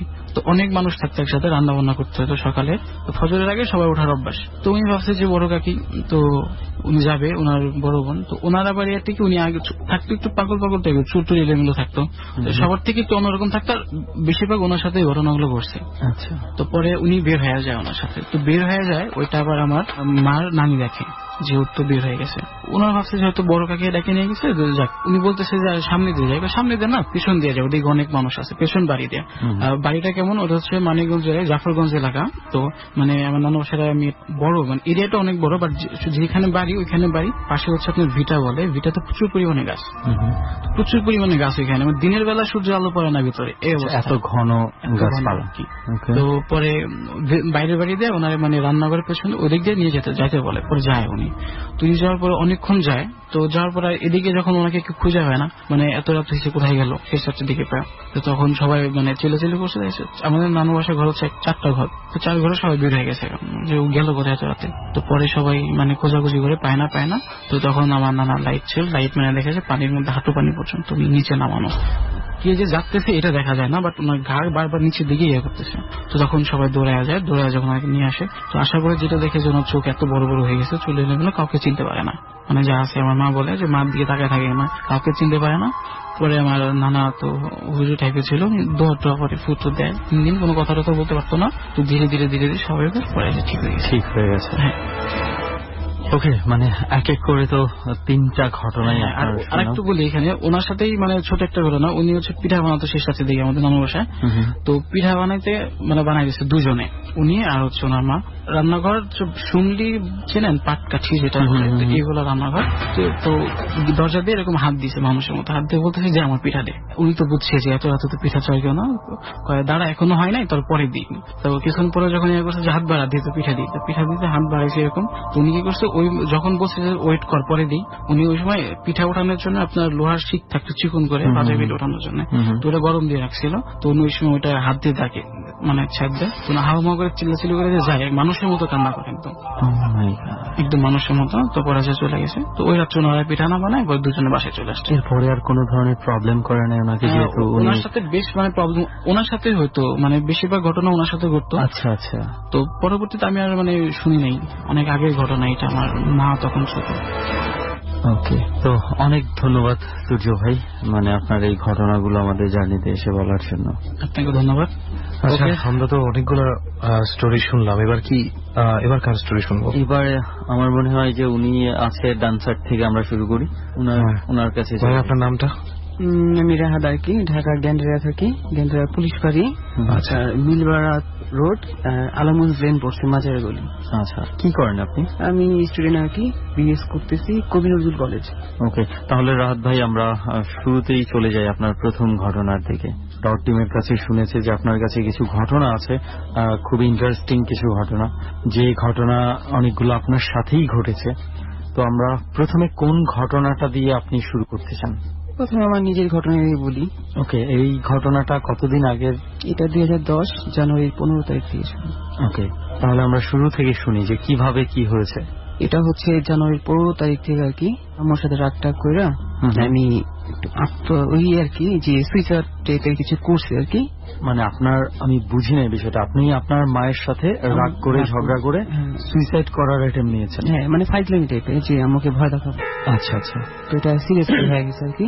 তো হওয়া যাওয়ার পর দেখতেছি যে আমি ফাঁসি সব মানে এরকম দিচ্ছি, দেওয়ার পর হাত পা নড়াচড়া করতে হবে, সিরিয়াসলি হয়ে গেছে। মানে আপনি হচ্ছে কি কিভাবে কি করছিলেন এটা বুঝি নাই আমরা।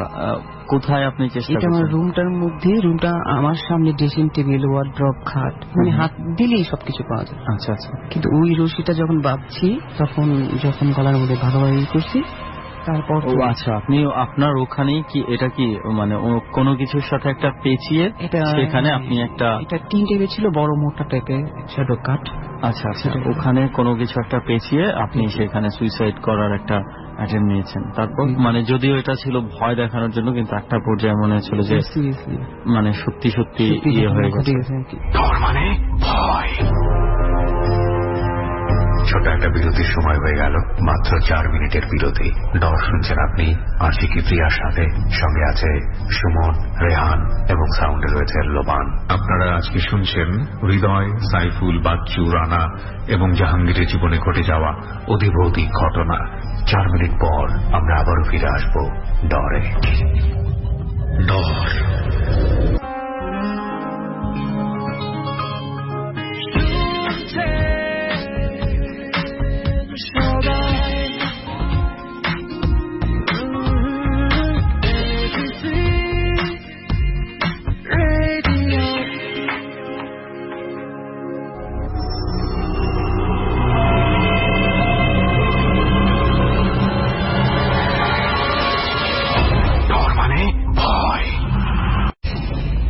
সুইসাইড করার অ্যাটেম্প নিয়েছেন? হ্যাঁ, মানে যে আমাকে ভয় দেখাবো, ফাঁসি সব মানে এরকম দিচ্ছি, দেওয়ার পর হাত পা নড়াচড়া করতে হবে, সিরিয়াসলি হয়ে গেছে।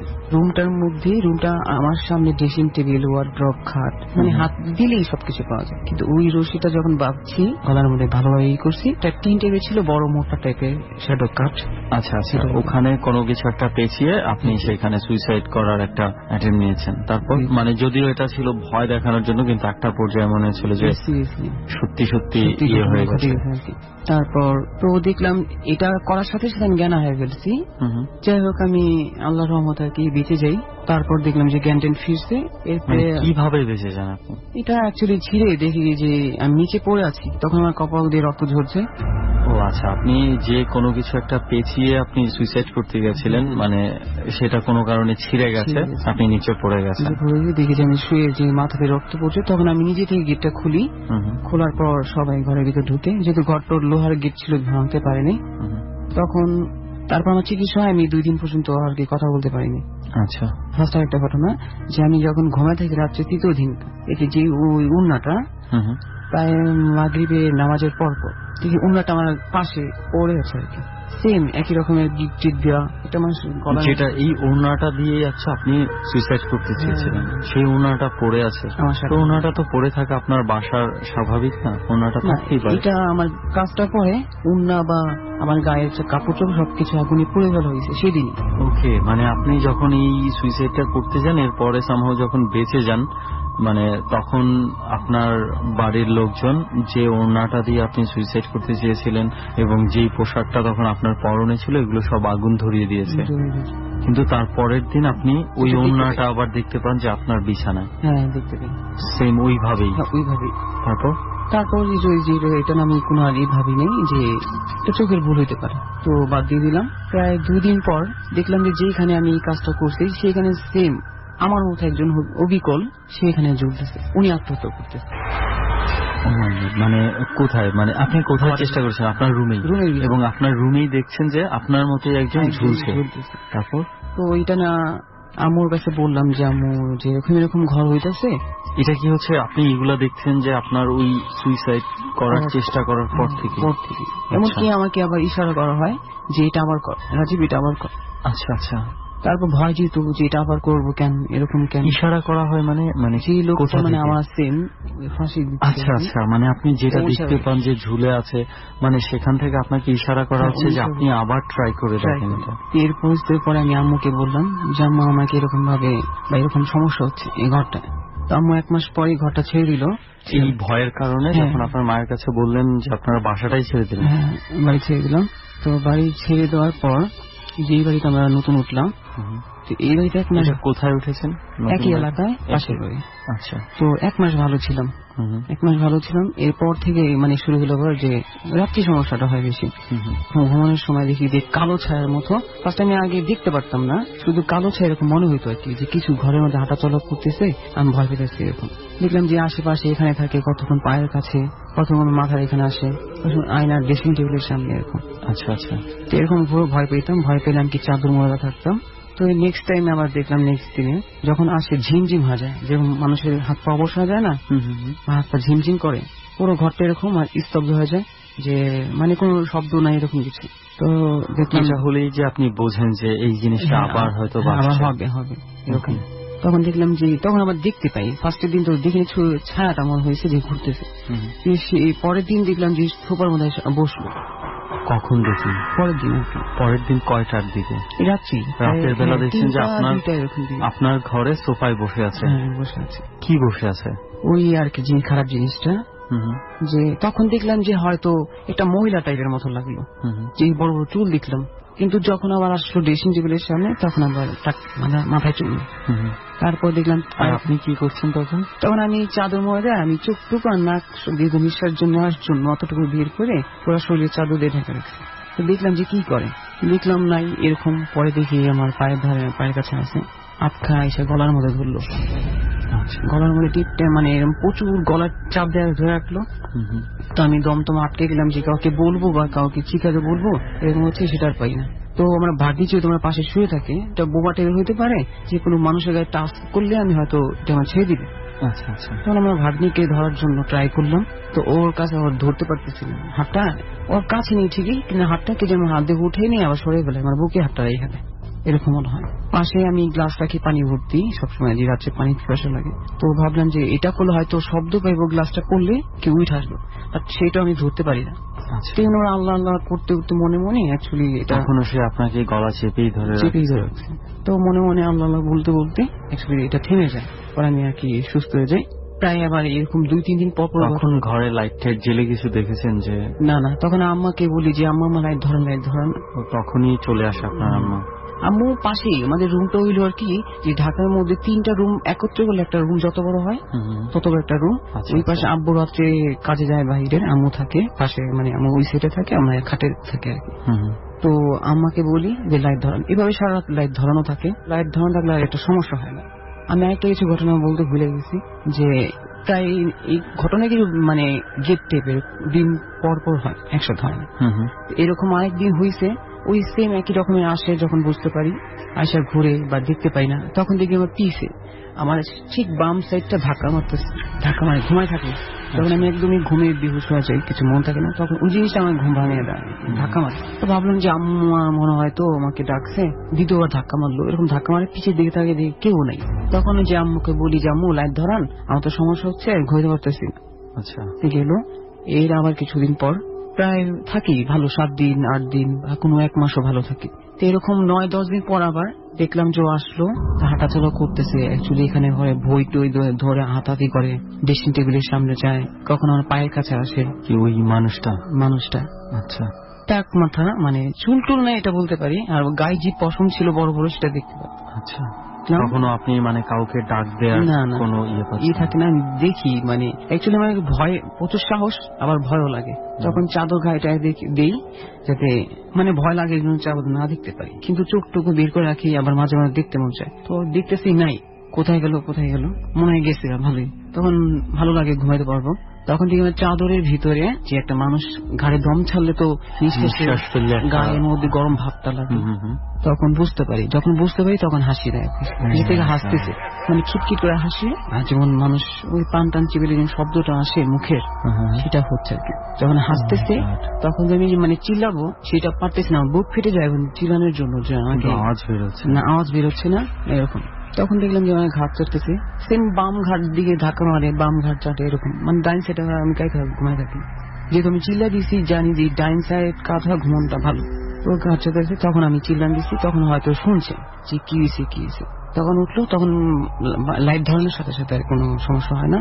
তাবিজ আনলো আম্মু, মানে মসজিদে ইমাম সাহেবের কাছে। আচ্ছা, আমি একটা জিনিস একটু জানতে চাই, যখন লাইট ধরালো এই ঘটনার পর, যখন আপনি চিৎকার দিলেন, তো তখন কি আপনি আপনার ঘাড়ে বা কোনো ধরনের কোনো কিছু চিহ্ন দেখেছিলেন? না, চিহ্ন দেখিনি, বাট পরের দিন সকালে দেখলাম যে বাম গালটায় মানে হ্যাঁচকানো কালো টাইপের হয়ে গেছে, কি রক্ত জমে গেছে। কেউ আঁচড় দিলে যেই ধরনের হয়, ওই ধরনের আঁচড় দেবে না, যে আঘাত দিলে যেটা হয় আর কি, ঘুষি মারলে বা রক্ত জমাট বেঁধে গেলে যেরকম হয়, এরকম কি রক্ত জমে গেছে। কিন্তু রাত্রে পোকামাকড় আসবে কিভাবে? আঁচড় দেবে না, যে আঘাত দিলে যেটা। তো তাবিজ আমি 1 মাস রক্ত জমাট বেঁধে গেলে যেরকম হয়, এরকম। পরে সবাই দেখলে হয়তো যে পোকামাকড় এরকম করছে, কিন্তু রাত্রে পোকামাকড় আসবে কিভাবে করবে, এই জন্য আপনি ফেলে দিয়েছেন তাবিজের ব্যাপারটা। তো তাবিজ আমি 1 মাস পর ফেলে দিলাম, যে তাবিজ এখনকার যুগে হাত পায়ে তাবিজ বাঁধলে মানুষ ভাববে কি। আচ্ছা, মানে একটু সবাই কেমন ভাবে করবে, এই জন্য আপনি ফেলে দিয়েছেন। তাবিজ ফেলে দিয়েছি। তাবিজ যখন ছিল তখন 1 মাস ভালো ছিল। তো একই বাড়ি, মানে আপনারা তো কোনো কারণ জানতেন না কি জন্য? এটা অন্য ফ্যামিলির কেউ? অন্য ফ্যামিলি জানি যতটুকু, যে ওনার হাজবেন্ডের সাথে ঝগড়াটা হয়েছে। একই বাড়ি, মানে আপনারা তো কোনো কারণ জানতেন না কি জন্য? এটা অন্য ফ্যামিলির কেউ? অন্য ফ্যামিলি, খাটে শোয়া রাখছে। আমি দৌড়ে গেলাম, যে দেখি তো উনি কিছু মানে বেঁচে ছিল এরকম আমার মনে হয়েছে, বাট কেউ তখন তাকে ধরেনি, যে কেস টেস হবে। মানে আপনারা কি মানে ফাঁসি দিচ্ছে এমনটাই নেই কি বুঝতে পেরেছিল কেউ? না, 5-6 মিনিট পর। 5-6 মিনিট পর, মানে তাই আপনাদের কাছে তখনও মনে হয়েছে যে বেঁচে থাকতে পারে? হ্যাঁ, নেই যে কেস টেস হবে, মানে এরকম মনে হয় যে বেঁচে আছে। কেউ ভয় নিয়ে যায়নি, যদি মারা যায় তখন কেস তার হাতে হবে। তবে সারা রাত আমাদের ঘরের মধ্যেই এই কেস কেমনে মরলো সবকিছু জানার চেষ্টা করছি, এরকম মনে হয় যে গেল। তারপর আমি যেহেতু যদি মারা যায় তখন কেস তার হাতে হবে। তবে সারা রাত আমাদের ঘরের মধ্যেই এই কেস কেমনে মরলো সবকিছু জানার চেষ্টা করলো, পুলিশ আসলো। তো কিছুদিন গেল।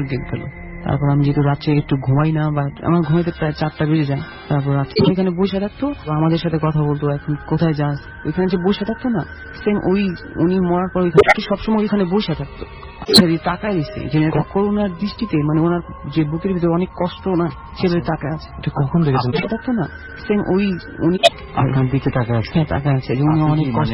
রুম, আপনার রুম থেকে দেখতে পাচ্ছেন না? আমি আমার রুম থেকে বের হয়ে ফোন আসছে, ফোনে কথা বলার জন্য, যে ঘরে তো আম্মু থাকে, তখন কিন্তু আপনার দিকে তাকায় আছে? হ্যাঁ, তাকায় আছে। যে উনি আপনি অনেক কি কষ্ট।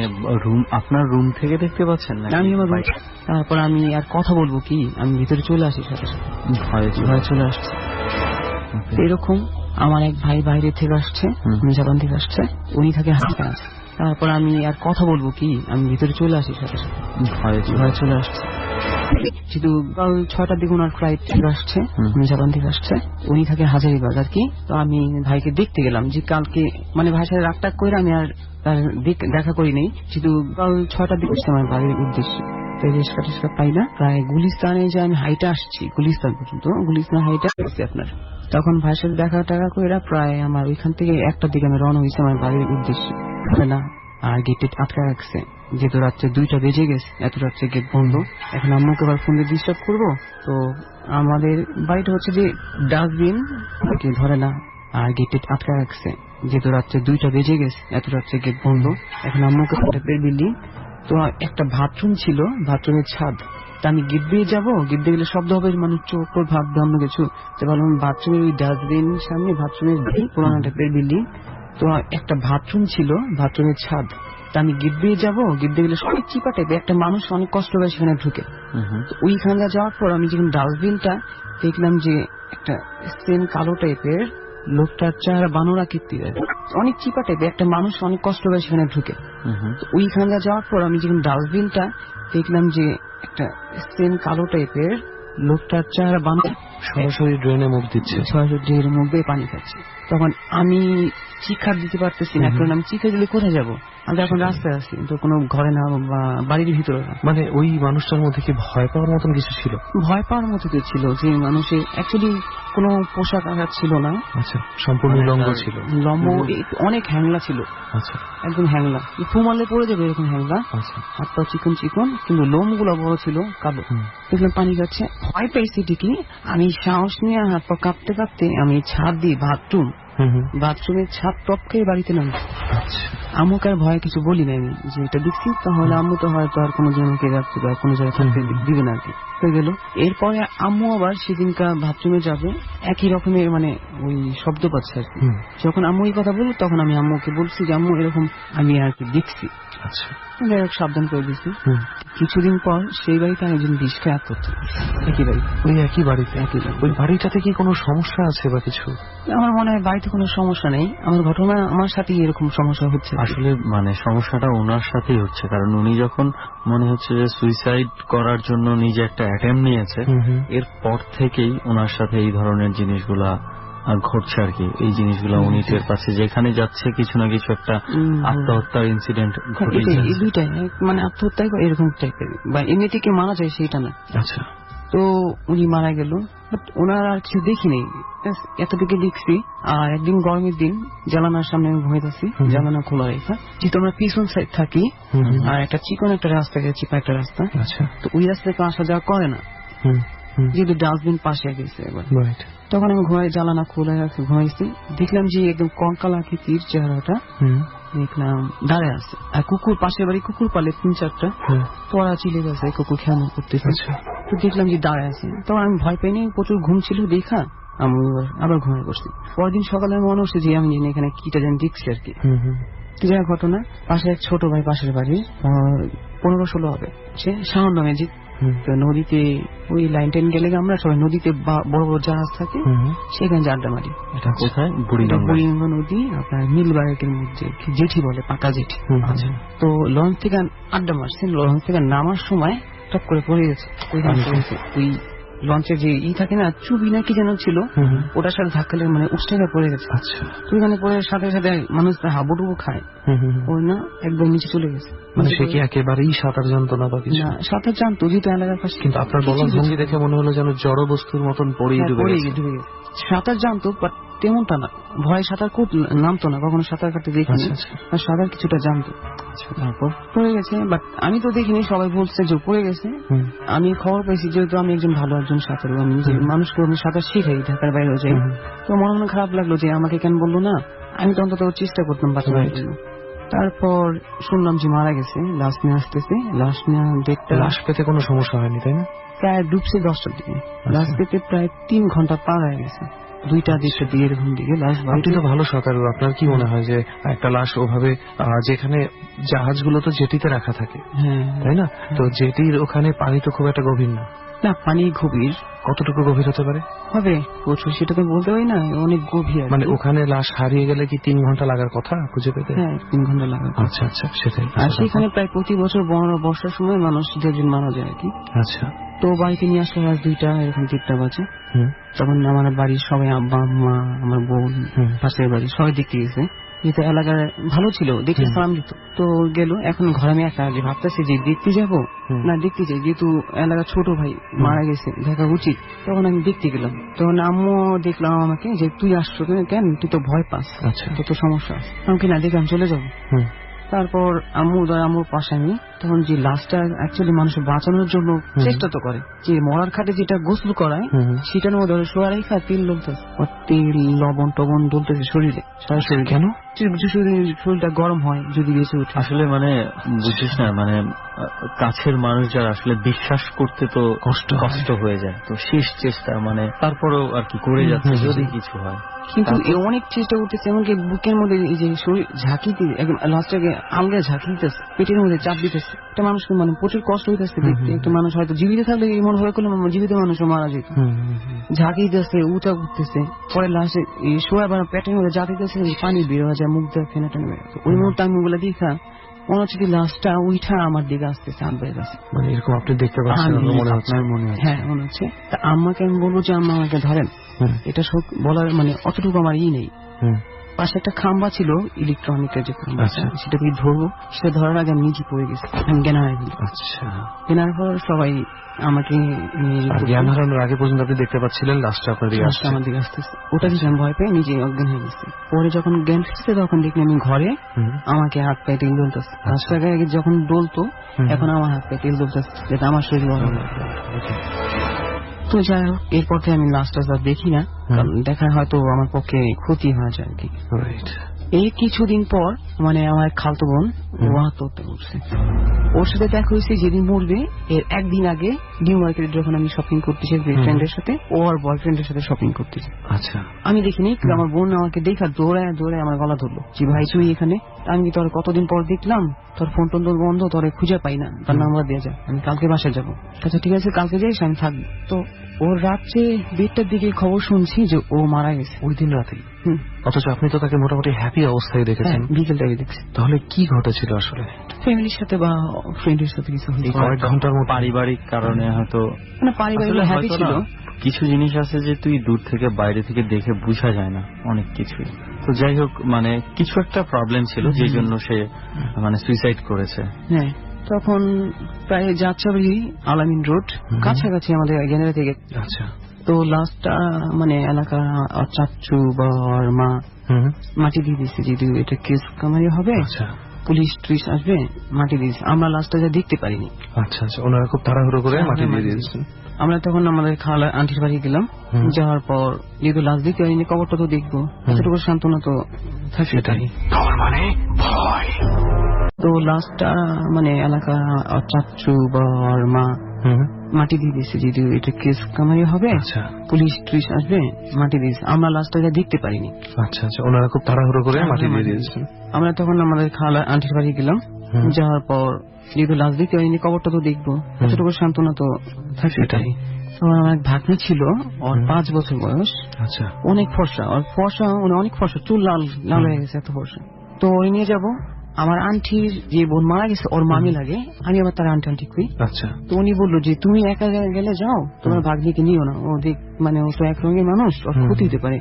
তখন দুপুর 1টা দেখতে এরকম হচ্ছে।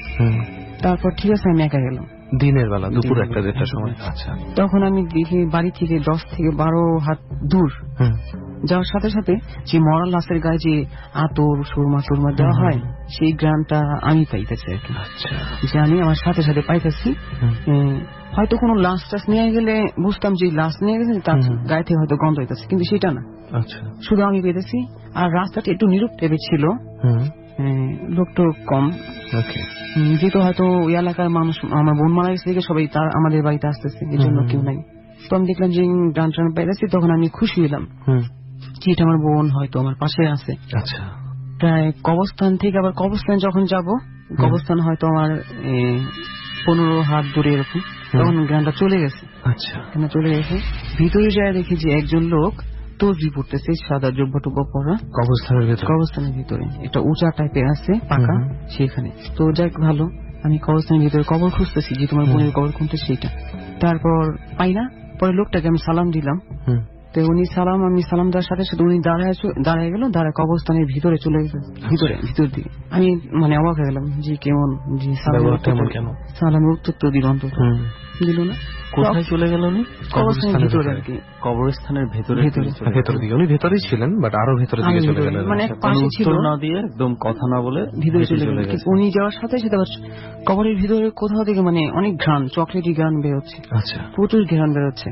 তো ভালো, আমি বোনের কবর খুঁজতেছি, একসময় বৃষ্টি নেমে গেছে, প্রচুর বৃষ্টি, কবরস্থানে কাদা কাদা হয়ে গেছে।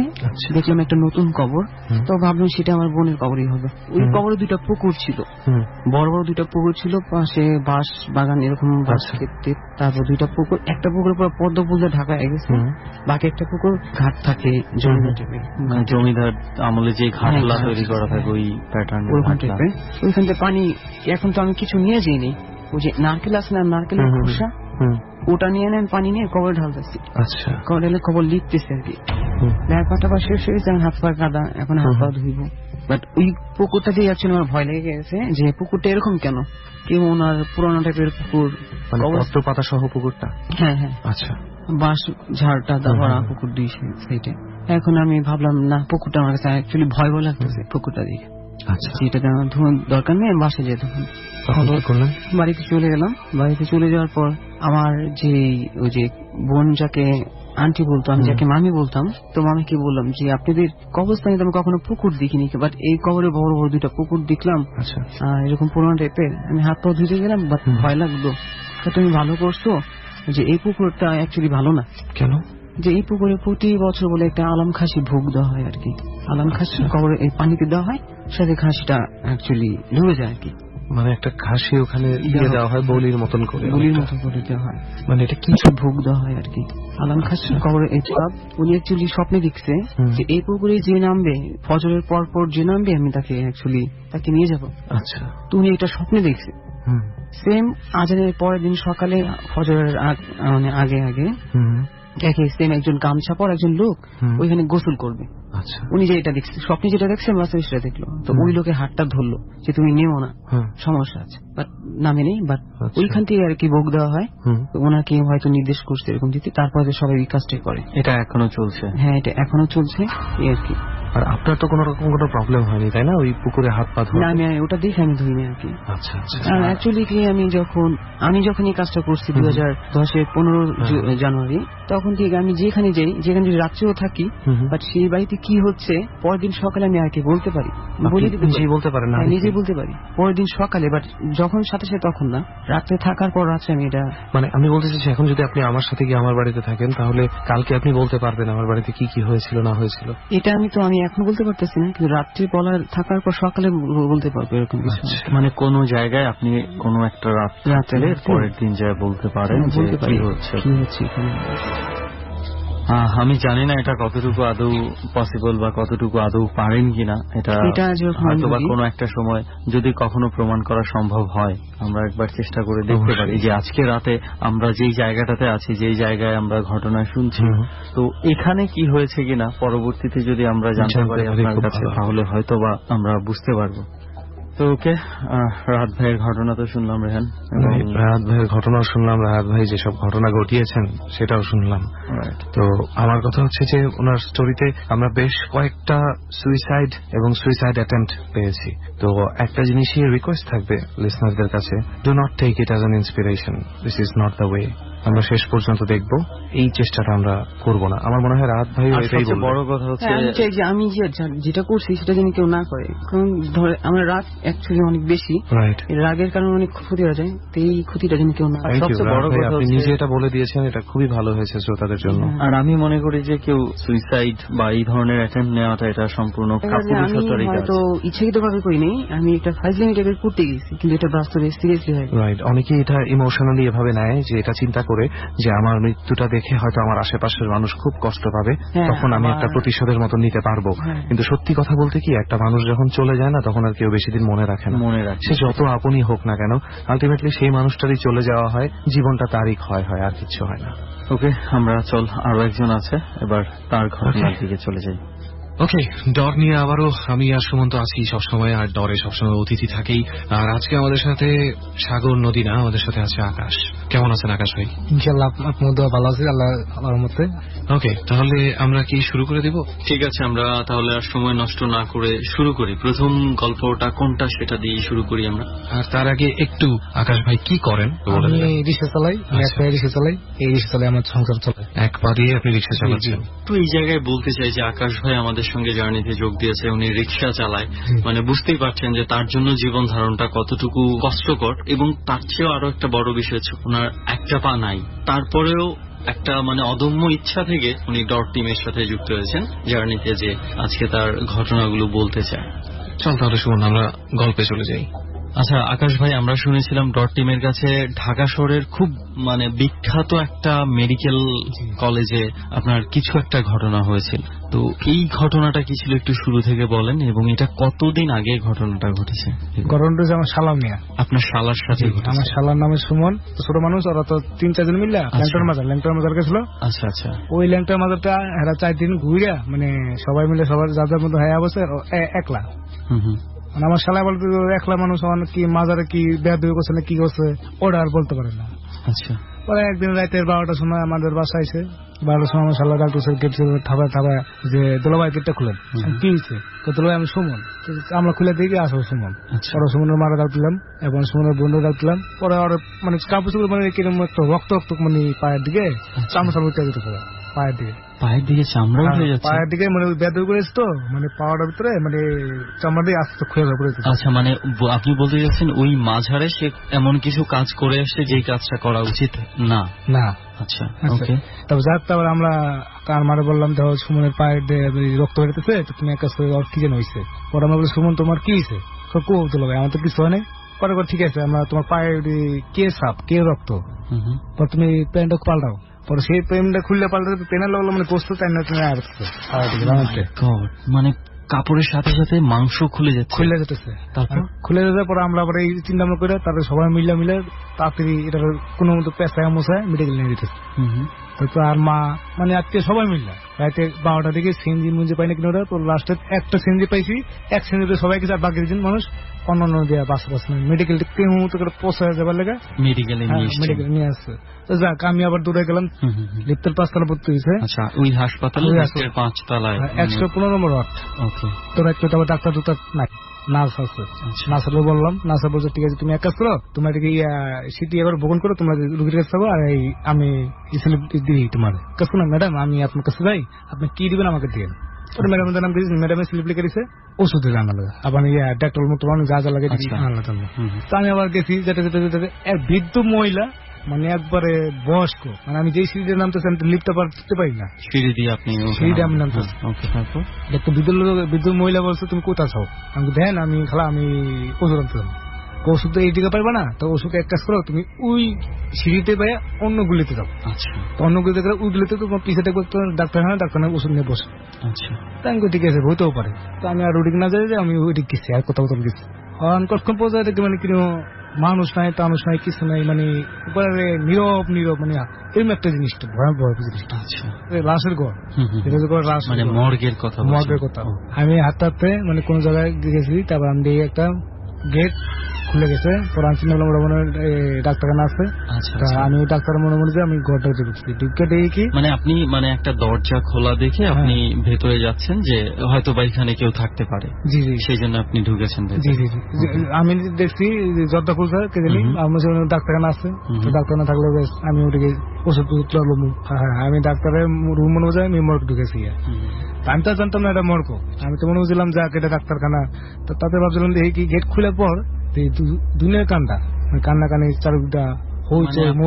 মর্গের ভেতরে যেই ঢুকলেন মানে আপনি ঢুকে মনে হচ্ছে যে চতুর্দিকে কান্নার শব্দ পাচ্ছেন? জি জি জি, চতুর্দিকে কান্নার শব্দ পাচ্ছি। তো আমি আবার দেখি লাশ লাশ। আচ্ছা আচ্ছা, তো কান্নাকানি তো ওটা তো কোনো ইয়া না, লাশের থেকে তো আসার কথা না, কারণ তারা তো মৃত্যু মানুষ হবে কেমন কান্না। মৃত্যু মানুষ তো আমি চিন্তা করলাম যে এটা হইতেও পারে, আপনার কাছে স্বাভাবিক মনে হয়েছে এটা হতেও পারে, মানুষ কাঁদছে।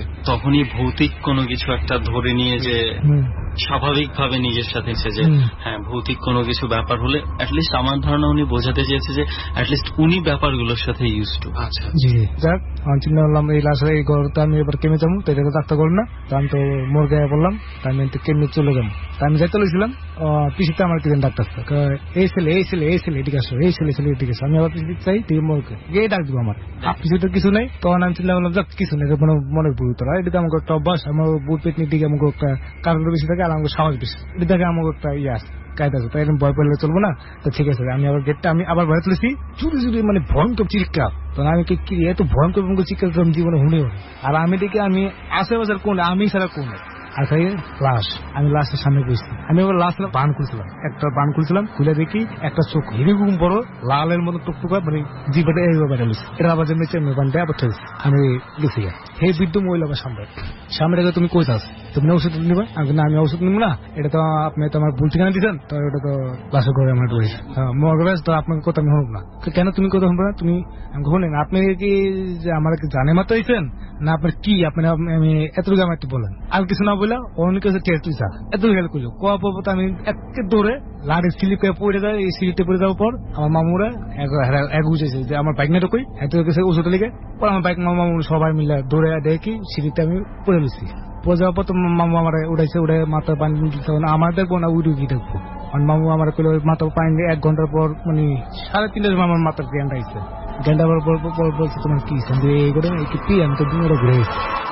রেহান, ঘটনাটা কিন্তু একটা ইন্টারেস্টিং একটা ঘটনা, কিন্তু হয়তোবা আমার ধারণা যে লিসনাররা এবং এখানে যারা আছি আমরা সবাই একটু আমরা মানে বুঝতে সমস্যা হচ্ছে বিকজ অফ ওনার মানে ওয়েভ যে টকিংটা এটার জন্য আমরা হয়তো ঘটনাটা পুরোপুরি বুঝতে পারছি না। ওকে, তো এইটাই যে মেডিকেল কলেজের কথা বলছেন, মেডিকেল কলেজের ঘটনা।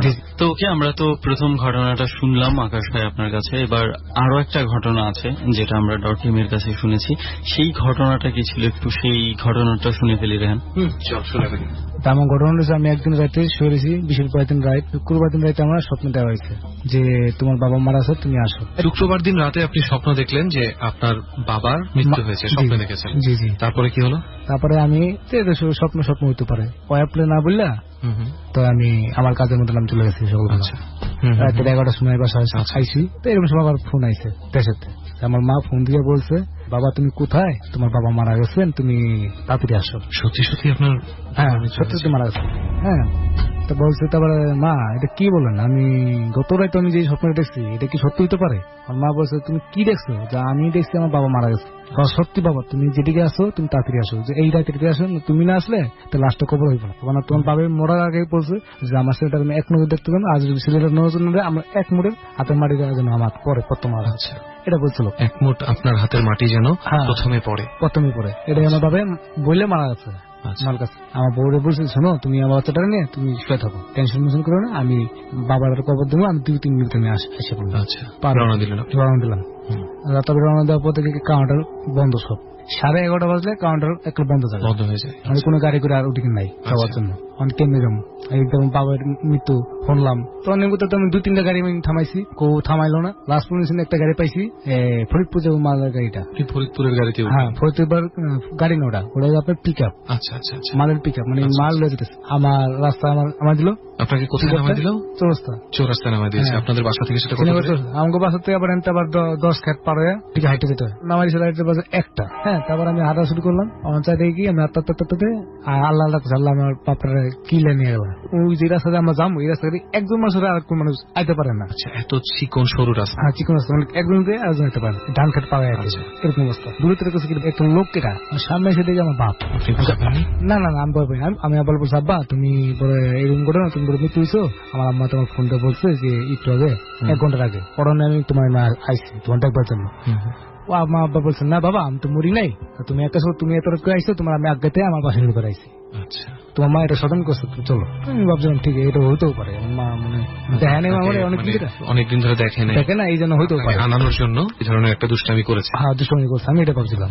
আব্বার আব্বা তুমি এক কাজ করো, আমি আগে যাই তুমি পিছিয়ে থাকো। আমার আব্বা না তোর কিছু সমস্যা নাই, আমি আগে যেতেছি তুই আমার পিছিয়ে পিছিয়ে, আমি যেতেছি আগে আগে যেতেছি। আমার বাবা কিন্তু স্যান্ডেল কিনতো, নেই যে তাই কি আমার বাবার কোনো জুতা নেই, খালি পায়। তাই আমি ভাবছিলাম খালি পাবো না আজকে, মানে জায়গা মিডল না ওই যেতেছি 2 বাড়ি পালাইলাম আমার পাশে।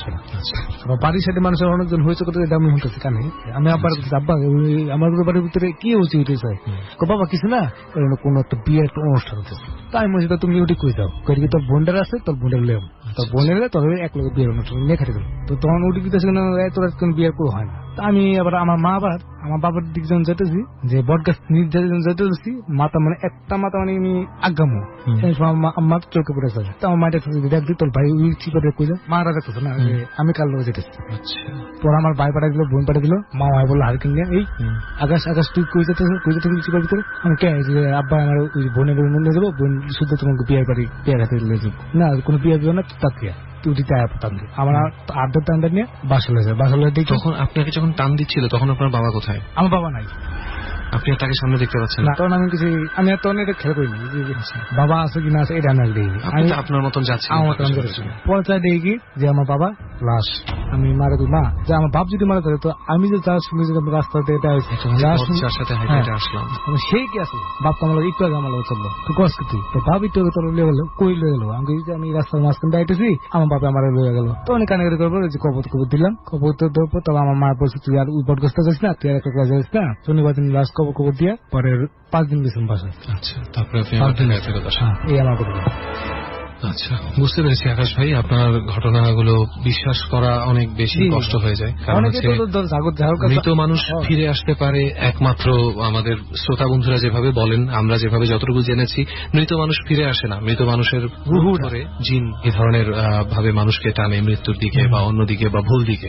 তো যাই হোক, আপনার ঘটনাগুলো আমরা শুনলাম, আশা করি আপনার সাথে এমন কিছু আর কখনো ঘটবে না। জি ইনশাল্লাহ আমরা দোয়া করবেন তোর অনুষ্ঠানে। জি দোস্ত, অনেকগুলা স্টোরি আজকে আমরা শুনলাম, অনেকগুলো এক্সপেরিয়েন্স মানুষ আমাদেরকে জানালো, বাট দুঃখের ব্যাপার হচ্ছে এটা যে আমরা আজকে যেখানে আছি এইখানের যে এক্সপেরিয়েন্সটা যে করেছে, যে ভৌতিক অবস্থানের কারণে আমরা আজকে এখানে, সেটা বলার মানুষটা আমাদের সাথে থাকতে পারেনি এবং আমরা চেষ্টা করেছিলাম সেই মানুষটাকে সাথে রাখার জন্য। আসলে সবচেয়ে বড় কথা, সেই মানুষটা এখন ঢাকা শহরেই নাই, তো আমাদের চেষ্টাটা মানে খুব একটা কাজে লাগে নাই সেজন্য। এবং তার যে যুক্তিগুলো ছিল এটারও যথেষ্ট কারণ ছিল, তো আমরা সেই যুক্তিটাও ইগনোর করতে পারি না কখনোই, যে সে যেই যুক্তি দিয়েছে। তবে এতটুকু বলি যে আমরা যেই ক্লিনিকটাতে আছি, এই ক্লিনিকটা খুব বেশি বড় একটা ক্লিনিক না, ছোটখাটো একটা ক্লিনিক। সমাজের মধ্যবিত্ত বা নিম্নবিত্ত মানুষদেরই সাধারণত এখানে আনাগোনা। আর্থিক যতটুকু সচ্ছলতা, রিজনেবল প্রাইসের উপরে ক্লিনিক। এবং এটা হচ্ছে একটা ম্যাটারনিটি ক্লিনিক। এবং এতক্ষণ ধরে আপনারা নিশ্চয়ই জানতে চাইছেন যে এই ক্লিনিকটা নামটা কি।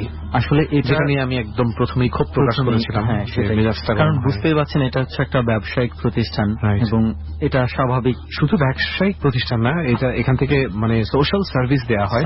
তো আমরা কখনোই চাই না ভুতুড়ে কোনো কারণে মানুষের এত ভালো একটা ক্লিনিক, এত ভালো ডাক্তারদের উপর থেকে ভরসা উঠে যায়। রাইট। আর আমরা অবশ্যই নামটা যে কোনো মূল্যে আপনাদের সামনে নিয়ে আসতাম যদি এইটার পেছনে কোনো মানুষের কোনো কিছু অবৈধ কাজ কারবার থাকতো, তাহলে অবশ্যই আমরা চাইতাম এখানে এসে কেউ যেন প্রতারিত না হয়। কিন্তু ঘটনাটা nothing illegal about this clinic, at least আমাদের জানা মতে নেই এখানে ইলিগাল কিছু হচ্ছে না, ওটার সাথে আমাদের কোনো কানেকশন নেই। আমরা এখানে আসছি শুধুই প্যারানরমাল একটা রিজনে, এবং সেই রিজনটা হচ্ছে এই রুমে একটা রিজন ঘটেছে। যদিও এই রুমটা এখন একটা স্টোর রুমে পরিণত করা হয়েছে, কারণ এই রুমটা আনইউজেবল হয়ে গিয়েছিল, টোটালি ব্যবহারের অযোগ্য। কারণ যেখানে রোগী আসে সেফ ফিল করতে, সেখানে যদি রোগীকে রাতের বেলা ভয় পেতে হয়, ডর ফিল করতে হয়, সেই ক্ষেত্রে আর কি করার থাকে। সেটাই আসলে অনেকেই ভাবছেন যে হাসপাতালের ক্লিনিকে কেবিনে কিভাবে আবার ভয় পেতে পারে। ঘটনা হচ্ছে আজ থেকে প্রায় 4-5 বছর আগের ঘটনা এটা। এখানে এই ক্লিনিকের মধ্যে 2জন রোগী ভর্তি ছিল।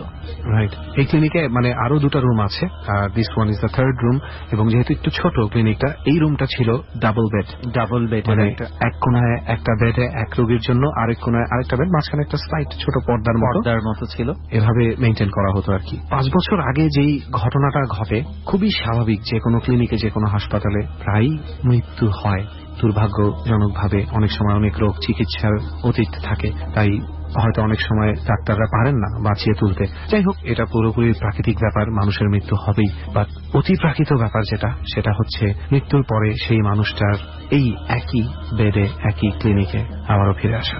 রাইট। ঘটনাটা হচ্ছে এমন যে 2 জন পাশাপাশি বেডে ছিল এই রুমের মধ্যে। একটা রোগী যখন মারা যায়, আরেকটা রোগী যখন থেকে যায়, ওই রোগীটা মারা যাওয়ার ঠিক 1 থেকে 2 দিন পরেই তখনও বেডটা ফাঁকা ছিল, কিন্তু এই রোগী এবং এই রোগীর সাথে যারা অ্যাটেন্ডেন্স ছিল তারা কিন্তু টের পেত ওই বেডের মধ্যে রাতের বেলা অ্যাক্টিভিটিস। এবং সবচেয়ে বড় বিষয় হচ্ছে যে এই অনেক সময় কিন্তু বেড খালি থাকলে কিন্তু হাসপাতালে রোগীর আশেপাশে যারা আছে তারা একটু ওই বেডটা ব্যবহার করে একটু শুয়ে থাকলো, যেহেতু পর্যাপ্ত জায়গা থাকে না। তো একজন রোগীর সাথের লোক থাকতে গিয়েছিল, কিন্তু সে রাতের বেলা মানে টের পেল যে ওই বেডের মধ্যে সে একা না, someone else is there. Right. তারপরে থেকে আস্তে আস্তে মূলত ঘটনাটার সূত্রপাত। ইনফ্যাক্ট প্রথম দিন মানুষটা ওই জিনিসটাকে তেমন একটা আমল দেননি। সে তার কথা অনুযায়ী সে অস্তিত্বটা টের পেয়েও সে ঠিক পাত্তা দেয়নি। পাত্তা না দিয়ে সে বরং তার রোগীকে আরো ভালোভাবে অ্যাটেন্ড করার জন্য তার রোগীর পাশে গিয়েই রাতটা কাটিয়ে দেয়। কিন্তু মজার ব্যাপার হচ্ছে, পরের দিন রাতে যখন আবার সে ঘরে ঢোকে, তখন যেটা দেখে সে প্রচন্ড ভয় পায় সেটা হচ্ছে আতঙ্কিত চোখে স্বয়ং রোগী তাকিয়ে আছে পাশের বেডের দিকে। যে তাকানো দেখেই সে ভয় পেয়ে সাথে সাথে তাকায়, কিন্তু তৎক্ষণাৎ কিছু দেখতে না পেলেও বাথরুমের দরজাটা অনেক জোরে বন্ধ হয়ে যাওয়ার শব্দটা সে পায়, এবং তখনই হাসপাতাল থেকে এই বেড থেকে সরিয়ে পাশের রুমে নিয়ে আসা হয়। এবং প্রথমে ভাবা হয়েছিল এই রোগীটার কোনো মানে সে পাশের রোগী যেহেতু মারা গেছে, মানসিক ভাবে একটা সে ভয় পেতে পারে, তো নতুন যে রোগী তাদেরকে এই রুমটা দেয়া হলো। কিন্তু দুর্ভাগ্যজনক ভাবে দেখা গেছে যে নতুন যারা জানেও না এই রুমে একটা রোগী মারা গেছে, তারাও সেম ঘটনা অনুভব করতে লাগবে। এক্স্যাক্টলি। এবং যেহেতু পরের বারের যারা এসেছে, পরে অনেকবারই ট্রাই করা হয়েছে, এখানে বিভিন্ন রোগীকে প্লেস দেওয়া হয়েছে, যেহেতু এটা হাসপাতালের অংশ, কিন্তু শেষ পর্যন্ত অনেকে না বলে, অনেকে বলে এই রুমে আর থাকতেই পারেনি। কোনো না কোনো ভাবে তাদেরকে রুম চেঞ্জ করতেই হয়েছে। এবং সবারই একটাই কথা, কোনো এক মহিলাকে তারা এই বেডের আশেপাশে থাকতে, শুয়ে থাকতে, বসে থাকতে, বাথরুমে যেতে কিংবা কান্না করতে দেখে। মানে দেখা গেছে যে এই রুমটা মানে সে ইউজ করছে, বিভিন্ন ভাবে রুমটাকে ইউজ করছে। তো এমন ঘটনা এত ফ্রিকুয়েন্টলি ঘটতে থাকে যে কোনো রোগী আর এই রুমে থাকতে চায় না।